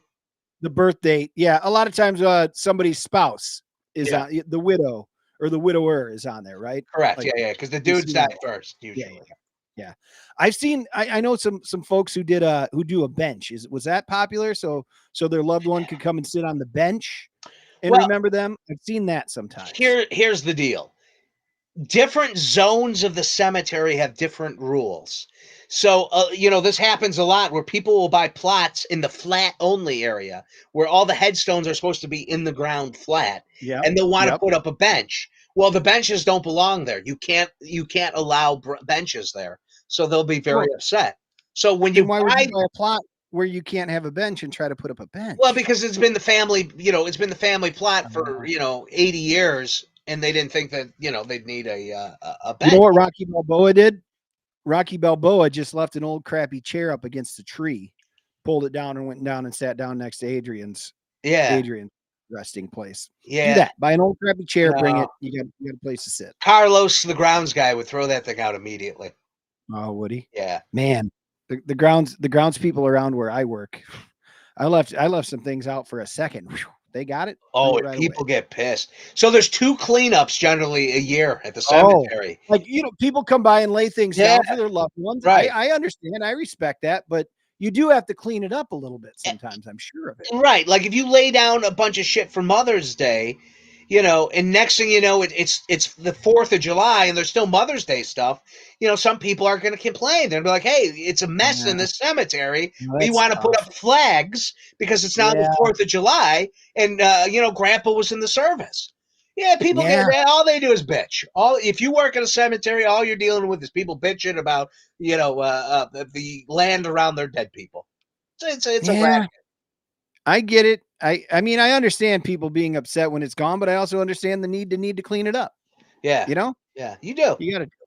Yeah. But people they wouldn't read the signs that, hey, the annual cleanup is coming Wednesday. And, they'd be like, oh, I put that Christmas tree up every year for my father. It's a very meaningful Christmas tree. It's like, well, yeah, but it's in the garbage now. It's fucking March. My favorite was your stories of people having parties after they buried their loved ones. Oh, just yeah. rocking out in the cemetery. Just dances, booze, a lot of alcohol. Like crazy at the cemetery, not afterwards over at the local pub, which I've been a part of a lot of those, the Irish wake, you go over and you drink some damn beers afterwards. Yeah. No, but right there at the cemetery plot. And the tough ones were when the gangbangers, because then you'd have to have the police actually because would members of a rival gang come by and they might be there would be the drive-by during the funeral. That sucks. The cemetery's a whole place, man. It's a whole world. There's a great video game.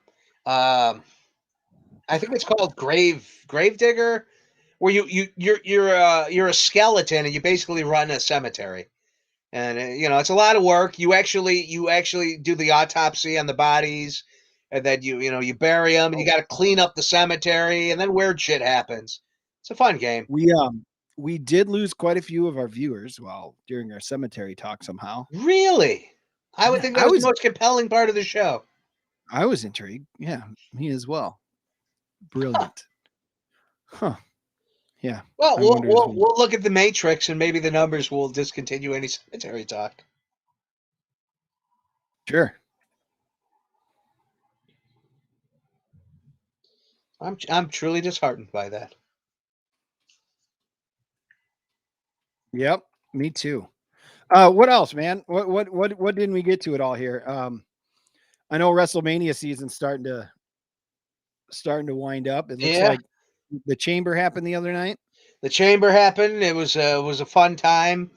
Um, yeah, Brock Lesnar is a good guy, and it's been a lot of fun. And Cody Rhodes, I guess that's the big news. So there's this guy Cody Rhodes who his father was Dusty Rhodes, and he was this famous wrestler booker who at the end of his career went to the WWE, and they kind of treated him like garbage because he was from a rival organization. So one day his son Cody goes, hey, I want to be in the main event, and Vince McMahon's like, yeah, but you suck. And he goes, well, if you think I suck and I can't be in the main event, maybe I should go elsewhere. And Vince is like, well, all right, I'll let you out of your contract. So they let him out of his contract, and he puts together this list on Twitter, and it's all these things he wants to do, and it's like the hipster list of wrestling. I want to wrestle in Bola, the Battle of Los Angeles. I want to go wrestle in Japan. I want to wrestle this guy. Wasn't Goldust a Rhodes? Yes, Goldust is Cody's brother. Dustin Rhodes, yeah. Different mothers, different generations of the family, but they are brothers. They're not very close, from what I understand. They're about 17 years apart. Yeah. There's a huge gap there. So Cody goes and he goes on the Indies, and then one day this wrestling nerd, Dave Meltzer, who does all the reporting for wrestling, he goes, hey, did you know it's been like 30 years since any company outside of the WWE has sold more than 10,000 tickets? Well, Clark hears this, and immediately Cody hears this, and Cody goes, you know what? I bet I could sell 10,000 tickets. So he books a show. Clark gets tickets for it. We end up in the second row. That was before Meltzer blocked me on Twitter. Meltzer blocked you. Wow, that's a nugget. Yeah. A lighthearted. I commented about a tweet, and I said that's a 5-star tweet. Well, apparently he doesn't like that. So you lose positivity beads. So Cody says, "Hey, I bet I could do this." He does it. He sells out the Sears Center here in Hoffman Estates. Is that right? Is it in Hoffman Estates? Yeah. He sells out Hoffman Estates, and then there's this fella, Tony Khan, whose dad is Nick Khan. He's a really rich man. He's like a Middle Eastern fella who bought the Jaguars, the terrible franchise in Jacksonville. And he goes, son, I would rather see you enjoy my money while I'm living and I can help guide you than you just get it all when I die. So here's all this money. Go start your little wrestling company. So Tony Khan sees what Cody does. He signs Cody. He makes him an executive vice president, brings him into the mix, and they start this wrestling company called AEW. Or as Danhausen thinks, it's A&E Root Bear. So yeah. So A&W. AEW. So Cody's a part of this, and he loses a match that he'll never challenge for the world title. And he brings his wife in, and everybody hates his wife. His wife is not a likable person. That's been yes and no, right? Like that's being reported, but other people, like a lot of the wrestlers, are saying no. Well, wait. I'm gonna guess some wrestlers didn't hate them, and others were not a fan. I'm talking about the fans. Not backstage. Oh, okay. Yeah.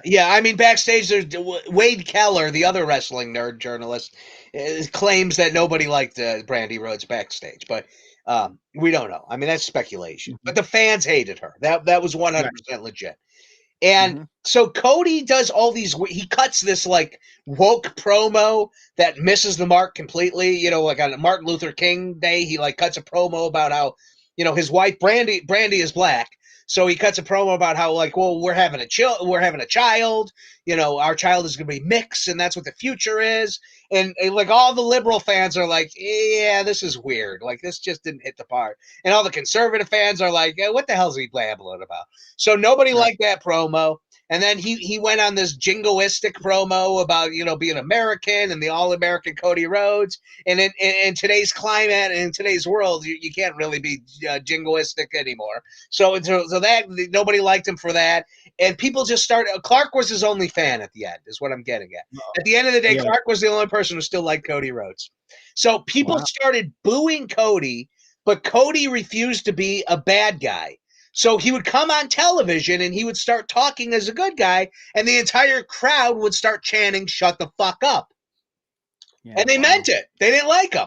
So his contract runs out with AEW, and Nick Khan says, "Hey, we'd like to re-sign you, but we just re-signed Daniel Bryan. We just re-signed CM Punk." You're talking Tony Khan. Tony Khan. Yeah, Tony Khan. Right. Nick Khan's in WWE, actually.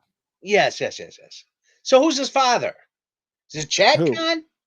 Tony Khan is Shad Khan. Chad Khan. So Chad Khan's the guy with all Nick Khan is currently like the guy running. Yeah, non-related. There's another Khan who runs WWE. Right, non-related. Yeah. So Cody says, "Hey, look, you just hired all these guys. I'd like to make as much as they did. I'm one of the reasons this company exists. Plus, I used to be a booker here in this company, and you've kind of taken that power away from me. I would like to either have my booking power back, and I would like to have more money. I would like to have top star money, which I deserve." And Nick Khan said, "You know what? No, we're just not interested." And Cody's like, "Well, I'd really like this money. Please pay me more." And he's like, "Nah, we're not going to pay you what we're paying CM Punk. We're not going to pay you what we're paying Daniel Bryan said. We're going to pay you good, but you're not one of those guys." And Cody said, "You know what? Screw you guys. I'm going home." And then he packed up his American flag tights, put him in his bag. And him and his wife, he's now signed with WWE allegedly, and he's going back to WWE, which is a great deal because and they've signed him for a lot of money, big star money. Yeah. In the beginning of all of this, Cody Rhodes wanted to go prove himself on the indie scene to come back to WWE to be a major star, and in a sense, that is exactly what the guy has done. So, he might be crazy. A lot of people think he might be a little delusional. He might be a megalomaniac. There may be some mental issues with this guy because he believes his own shit. But at the end of the day, he did exactly what he said he was going to do. And I think it's a wonderful story. And I don't know what the WWE is going to do with him. They teased a little bit on Monday night. They mentioned that there was a slight mention. The crowd didn't pick up on the mention, which was not a good sign for Cody. That was on Monday? Yeah. When did they mention it? Like, what do you know? The Miz said something like, my partner, because he was teasing, he has a partner, a different partner. It turned out to be Logan Paul, the internet station. But he was teasing it. He's like, this guy's a big star, and he's a dashing young man. And Cody Rhodes used to be dashing Cody Rhodes. Oh, okay. The crowd didn't pick up on it. I don't even know if I understood where he was going with it, but not many did pick up on it. So there wasn't like a chant of Cody, like it just went. Yeah, but that's not at the internet fan right there, because all the internet fans will find that out, even if they didn't know. Sure. But you wanted the arena to start chanting Cody, and that's sure. Okay. Maybe if they would have made a Stardust reference, because that's how that universe. I think they would have had to in order to get the crowd to catch it. Because I didn't remember the dashing Cody Rhodes. I don't think the average fan at WWE remembers that. But Test or Christian's in AEW, right? Edge cut a nice promo where he basically put an open challenge out, which very much could be answered by Cody. Paul Heyman said that Brock Lesnar has to fight, defend his title at Madison Square Garden in a couple weeks. And if Bobby Lashley can't go, which is reported he can't, there's going to be a mystery opponent for the world title. He teased it. So that could be Cody. I don't think that's going to be, but that actually would be really cool if it was. And somebody else cut a promo basically looking for an opponent, and very well could end up being Cody. So yeah, it's gonna be interesting to see where Cody lands, and how they use him, if they treat him like the big star that he thinks he is, and they treat him, and I think because they invested so much money into him that they're going to have to treat him like a star. And the question is, how much does Vince McMahon value him? Because I don't think Vince McMahon sees him. I don't think Vince McMahon still doesn't see him as bigger than, say, Brock Lesnar, who's really over right now. So, yeah, it's going to be interesting. This WrestleMania season is going to be interesting. Huh.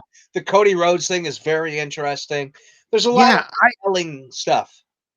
I'm interested to see who like him back there. It's just that it's as you mentioned, it's compelling, the entire thing, like where he went and everything. And I just didn't expect the reaction of crowds where he was to not be receptive when he first started the journey outside of the WWE. And that's where it ended up. Yeah. The crowd wasn't behind him. And then he went over. Wow. Yeah, Al. That could make WrestleMania a whole lot of fun. That's interesting. There's Hunter Helmsley. Triple H has had some quite a few injuries, and I think he had an issue recently. Like, did he have to slow down because of a heart issue or something? Didn't they announce Triple H had something that happened? Well, he had a heart attack. Was it a heart attack? Yeah. Wow. So then there's no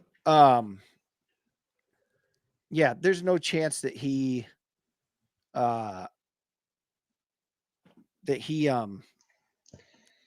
he can't go. We have no idea. We have no idea what's up with Triple H. Triple H was running NXT. He has a heart attack. And while the dude's like laying in the hospital bed, Vince McMahon and Nick Khan sweep in and fire everybody, all of Triple H's soldiers, and take over the brand. So, there's rumors that there's huge, rift within the family right now, that Triple H, when they first hired this Nick Khan guy, Triple H and Stephanie dumped a whole bunch of their stock. And because of this, Vince McMahon took it very personal. And there's a war within the family. And it looks like Triple H and Stephanie are kind of like in a really bad spot right now. Then, of course, Shane McMahon, his other son, just got fired. I think it'd be interesting if they brought Shane McMahon in back to manage Cody Rhodes. Sure. But I don't see that happening. But yeah, man, it's I can't believe he's going to get main event status. That's crazy. That's a success. Like, he succeeded in what he said he was going to do. He went and built himself up. But what level of main event status? There's Big E main event status. Guys like Big E and I don't think he's that much better than that, right? Seth Rollins, Kevin Owens, those are main event guys. AJ Styles. But that's not a bad place to be. No, that's not a bad place to be, but that's not the main event, which is Roman Reigns, Brock Lesnar. Sure, but I don't think he's that. At this point. I don't think he is either. I don't think he's that, but I mean, I still think it's a success where he's gotten back to. But remember, I mean, wrestling is fake, and wrestling is scripted. And if you could tell a compelling story, Cody's not bad in the ring. He's not great in the ring. Sure. Most of those guys I just named at the level, the non-real main event level, but still main event. We'll call it the upper mid card. The upper mid card, most of those guys are better workers than Cody is.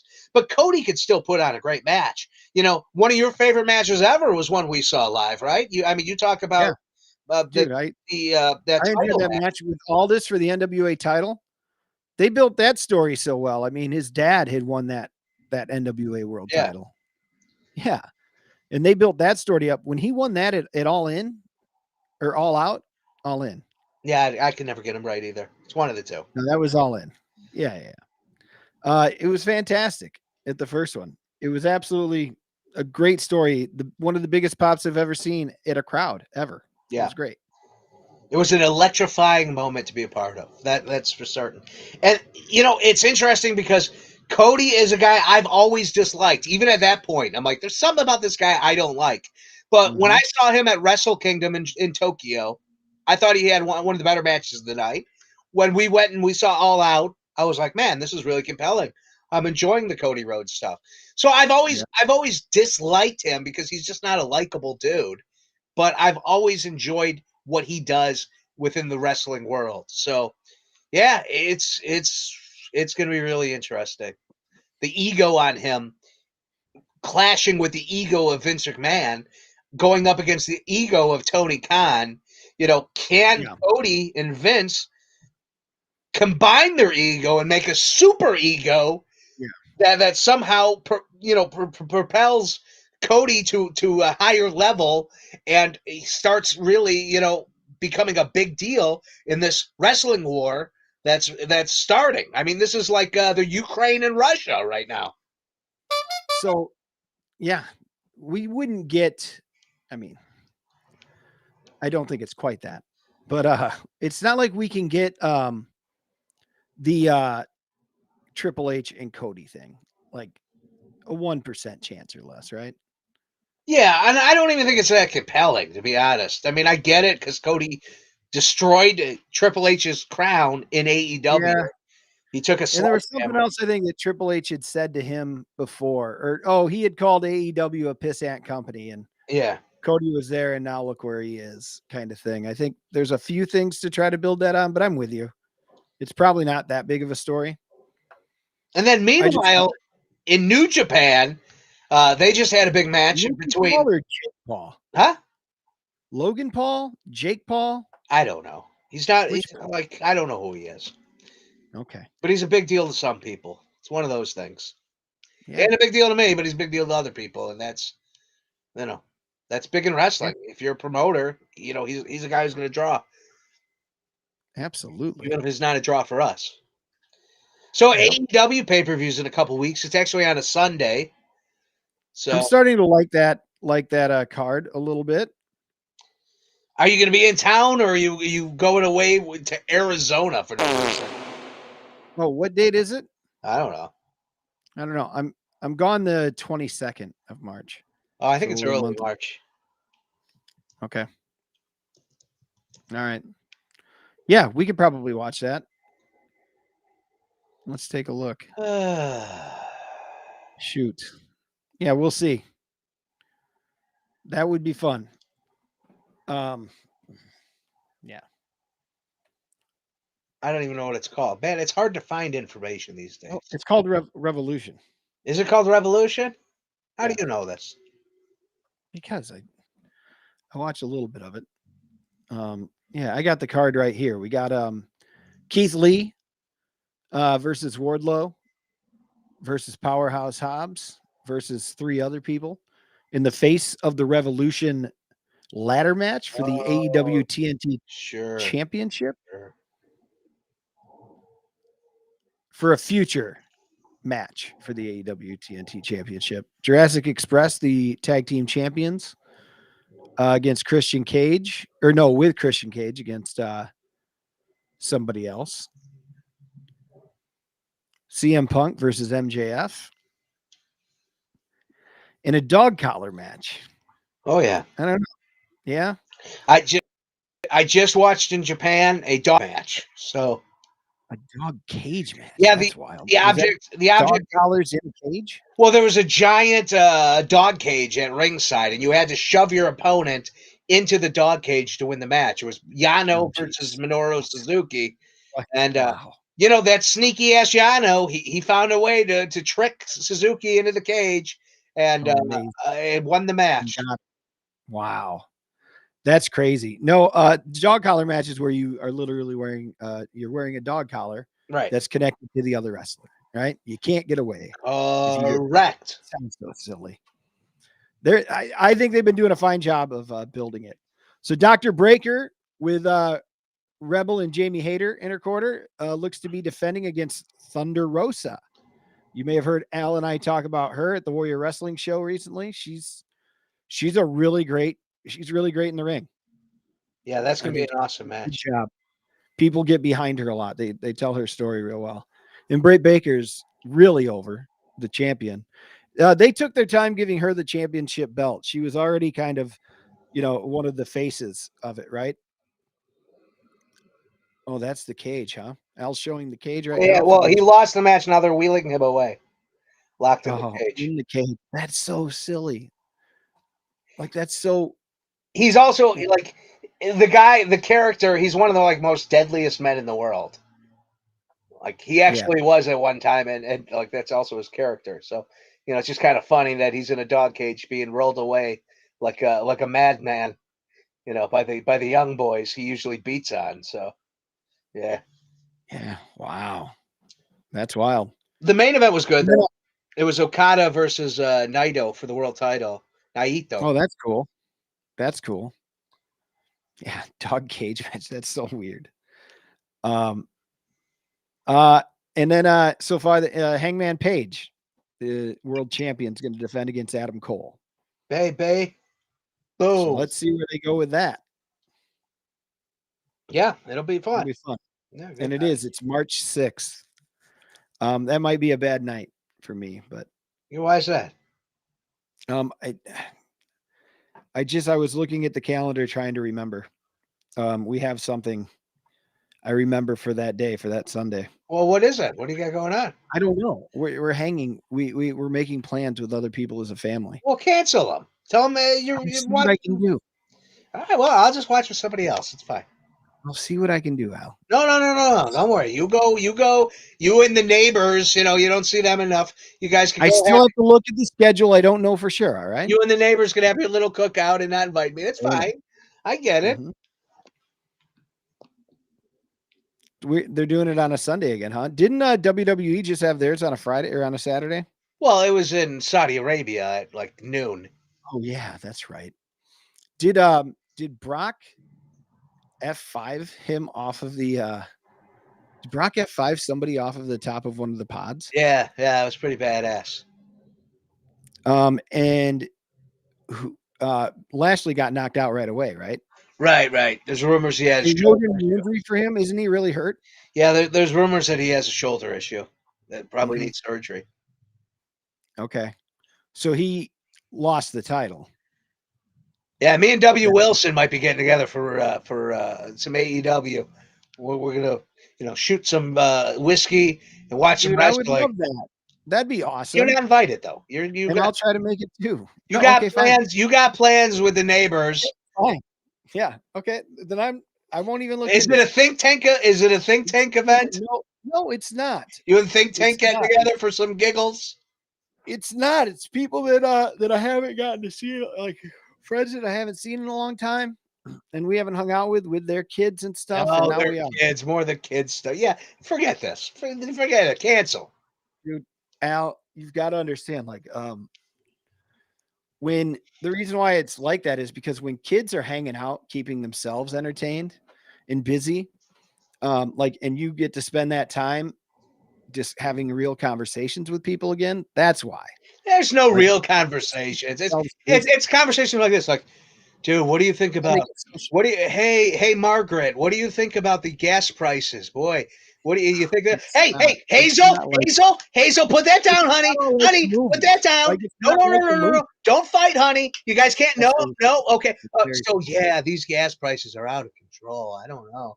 You think it has to do with the pipeline? There's something to do with the pipe. Hazel, put that down, honey. Please. Don't put that in your mouth. Nope. No. You're gonna lose positivity beats. Did you hear that alarm going off last night at 2:30? Oh my, that was just something. 2:30 in the morning. The kids have their window right over there, and that alarm was just going off. Well, were they trying to sneak out to get ice cream? No, I took a look. No, they're not sneaking out. No, not the house alarm, a car alarm outside. No, the neighborhood's pretty. The neighborhood's pretty good. Hey, Joe, put it down, honey. Put it down. I'm a little worried about my pool. The tarp that I put on it normally collects the water and everything, and it did, and then snow. But I don't know if everything got so heavy it ripped. 90 seconds. I think it ripped the tarp, Al. Oh, because the pool filled up with water instead of the tarp filling up with water. I went to go pump it out when it finally melted a little bit here. It sounds like all under the tarp. So I don't know what I'm gonna. Well, I've had it for I used it for 3 seasons. I'm gonna guess I probably shouldn't have used it for 3 seasons. But it seems tarp tears because of snow. I think it gets windy as hell. It moves that thing around. That's the issue. The live blog talk listener is going to 60 seconds.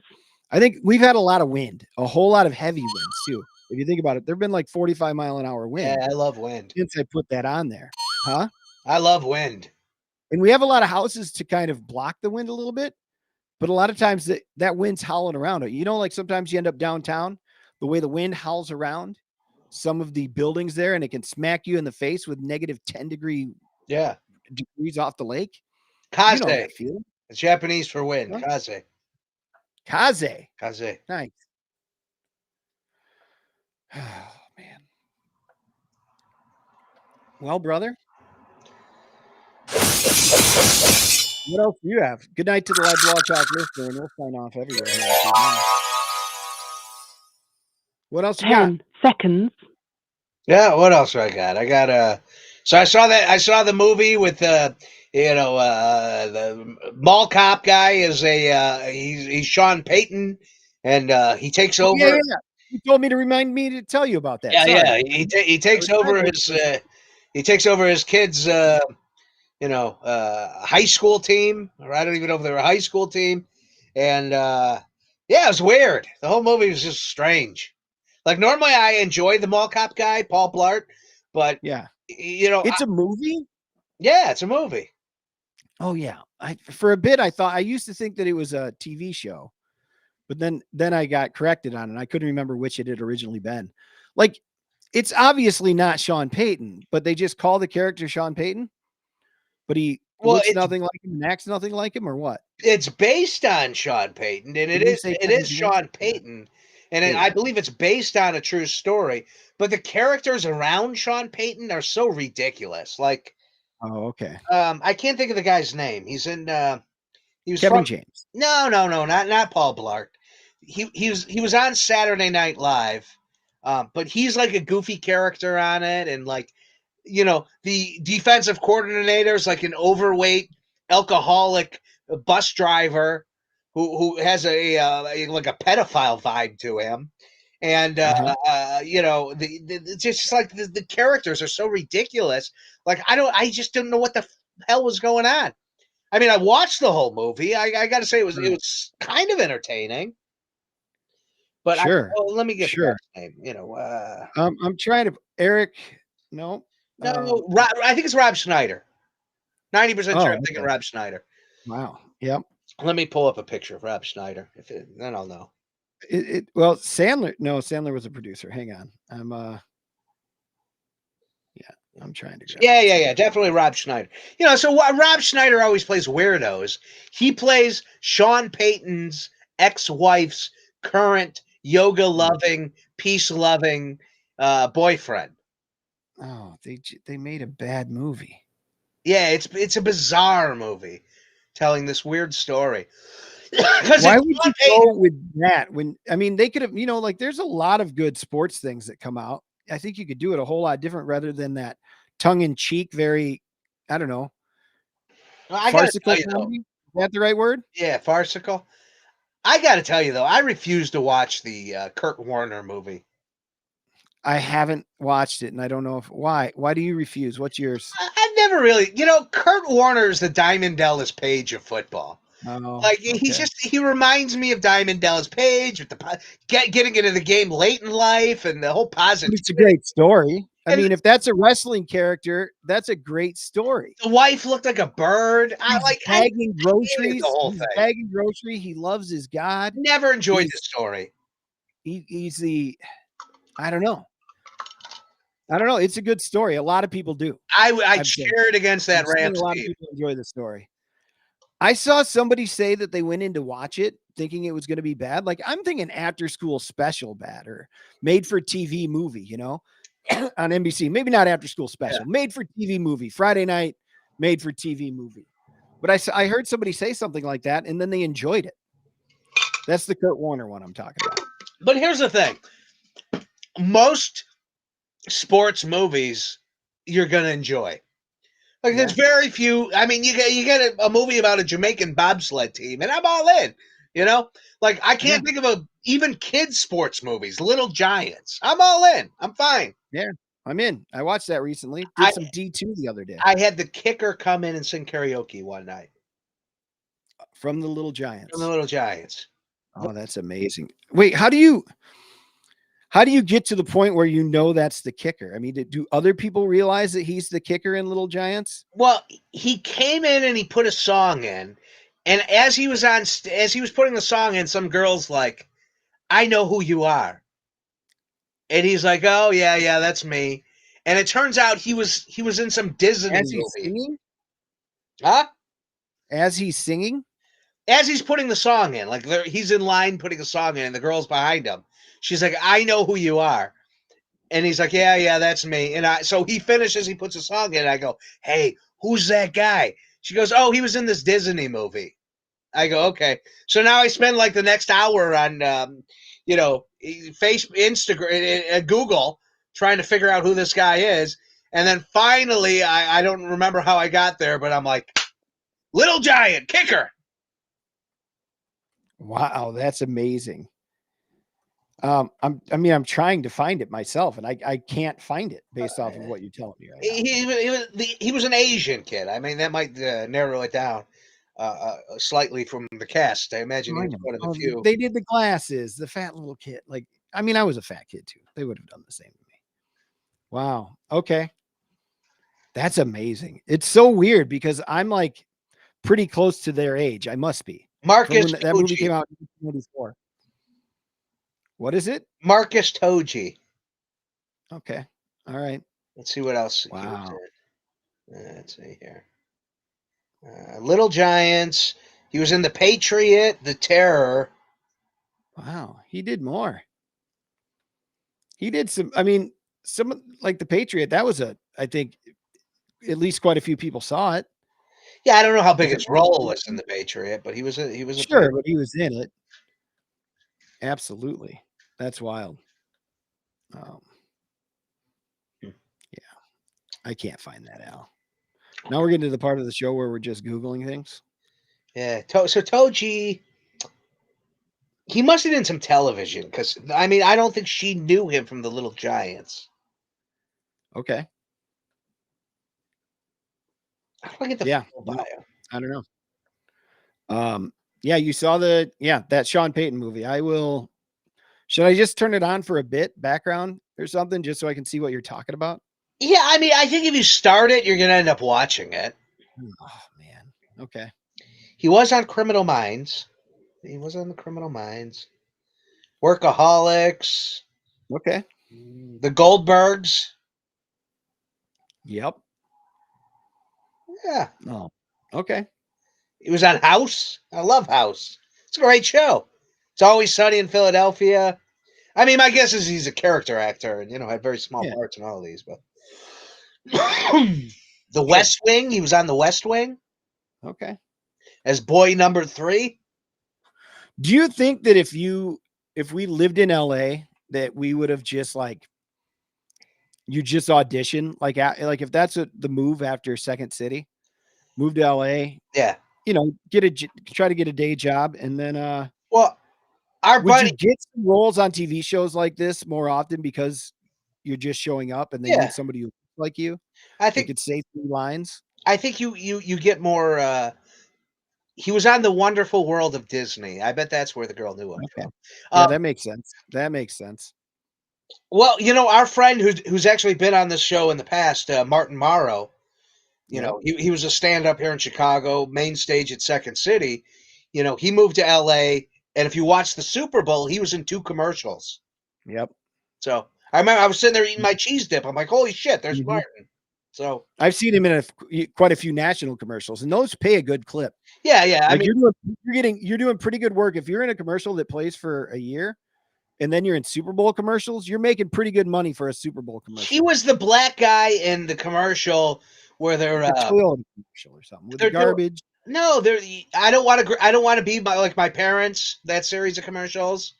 The old Yeah. guys teaching the people how not to grow up to be like their parents, and he's the black dude who's reading the book on submarines.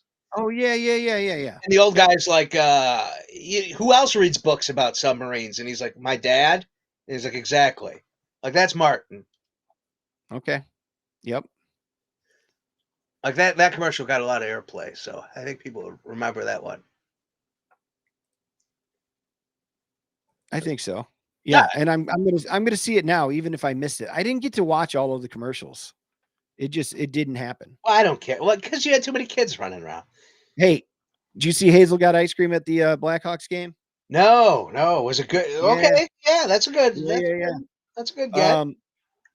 So we get to the seats a half hour early and everything. And I say, hey, I'm gonna run and I got to use the bathroom. Lauren's like, you want to grab beers? So I got us beers. Well, I'm not just going to be the parent that's just buying 2 beers for us. I got to get something for the kids. They really, I don't want to pop for them. We actually did let them try pop the day before at the restaurant. But anyway, I don't want to do that. Whoa. Hold on. They've never had pop before? No, not this young. They've never tasted pop? No. No, they got some at grandma's house. Grandma's house, you go to a grandma's house, you're going to get some candy. You're going to try pop for the first time. Yeah. What was they had pop there. So, but this was the first time you gave her pop. What kind of pop was it? What kind of soda? Green River? Green River? You're starting off on Green River? That's genius. You'll never like any soda. Okay, perfect. There we go. You're welcome. What was her response to the Green River? They liked it. They drank it. However, I do think it affected them.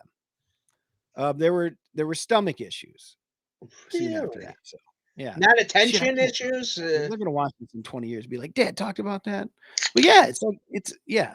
Oh, Jesus Christ. Oh boy, there's your pop. Your diet pop. Up. I had quit pop for a long time. Because working at a restaurant, you get free, like at a corporate restaurant. I was drinking a lot of it back in the day. So I quit cold turkey. Didn't touch it for like 5-6 years. And then I'll introduce it back. And I'm trying to do like, a can every couple days. Well, when I was in my 20s, I mean, we straight up like 2 liter a night, I'd go through a 2 liter a night. Wow. I remember like high school, like, a buddy would be over and we're playing Nintendo all night. Mm-hmm. And I mean, my mom's like, you better not go to the fridge, again, because no more pop tonight. Like, so we'd go there and we'd like grab a bucket of them and bring a bucket out. And then we'd each have like 3 or 4 of those in a night. Mountain Dew. Like, why are kids? I couldn't even come near doing anything. I have one a night and I'm wired. We used to have a friend who he would get hyper medication at night to knock him out, to fall asleep. And we'd spend the night at his house. And his stepdad, we'll just call him Lenny. His stepdad, Lenny, he always had good stuff. So our friend would take his pills and pass out. We would go upstairs and we'd bust into the refrigerator and the freezer. And in the freezer were tubs of ice cream, pints of ice cream, like multiple different kinds. And every one of them had a sign on it, for Lenny only, do not touch. So we would all be like, well, we can't, So we would all take one scoop from every pint of ice cream, thinking we were like on the sly. And we would eat all the ice cream. That's amazing. Good old days. I wonder what my kids are getting. Like, there's going to be things like that. Hopefully shit's that innocent for the most part. Like, that's the goal. So Wilson says, he's right here. Root beer is next because root beer then leads to the root beer float, where we finally combine their ultimate. We give them ice cream and soda at the same time. I'm at that birthday party. Is this the new justice for Hazel? Oh yeah, well that's the evolution. Root beer float. That's the ultimate, man. That's the ultimate. So anyway, I definitely didn't want to get him a pop again the next day. Yeah. So I went for the ice cream, which may not have been the best choice, but they needed something. They needed a treat. So I bring that back and come to find out, apparently I hadn't talked with Lauren about bringing it back then. Like, she was expecting to get settled in, and then the ice cream is what settles them back down so we can keep them there longer. That makes sense, right, Al? Yeah. Like, if they start getting a little restless, like, hey, chill for a little bit longer and we'll get some ice cream. Because you don't want to bother people near you, Al. You've been to an event where there's kids next to you and sometimes they can be annoying. So we want to like have fun, but also in the way that like, it's like, oh, these kids are having fun and I'm enjoying the show myself. Well, that goes back to my point of just don't bring the kids next time. Oh man, we got to fly with them, Al. No, you really don't. You could leave them with the neighbors and you'd go fly yourself. No, we've got The to kids fly. don't need to go on vacation to Arizona. You can put them in a cage, a kettle cage. No, you can't put 'em in- Daycare. You leave them with daycare. Yeah. Why don't you drop them off here? How long are you gonna be gone? 6 nights. Are they potty trained yet? Yeah, mainly. All right, yeah, fine. Drop They them dress off. themselves. They d- Do they like they playing don't with the cat? They can play with the cat. can't. I don't think you'd feel comfortable. They can't wipe their butts yet. Well, they could use the litter box. It flushes. Larcher, get out of here. Oh, that's hilarious. There's a pitch for a show right there. Is Larcher having to watch a kid? Yeah. That's like an 80s movie right there. It is. It's Uncle Buck. All right, kid. Yeah, it's Uncle Buck. It's completely Uncle Buck. Chris is heading out. Good Yeah, night, we're buddy. not Yeah, anyways. yeah, this show ended what, a half hour ago, Yeah, somewhere in there. I don't know why Yeah. we're still talking. Hey, I've enjoyed it. Hang on a second, bud. Let's sign off properly. I want to chat after for just a moment or two. Yeah, if you have a chance. And we'll be back next week, 6:30 p.m. Central. Is that right, Al? That's right. Thanks for watching. I enjoyed all the conversation. I enjoyed all the folks in the Twitch chat. Join in on that if you'd like to come have some fun. Well, buddy, anything else? Nope, I'm out of fix. I have nothing to say. I'm Clark Lawrenson, and that's good night. Oh, does that work?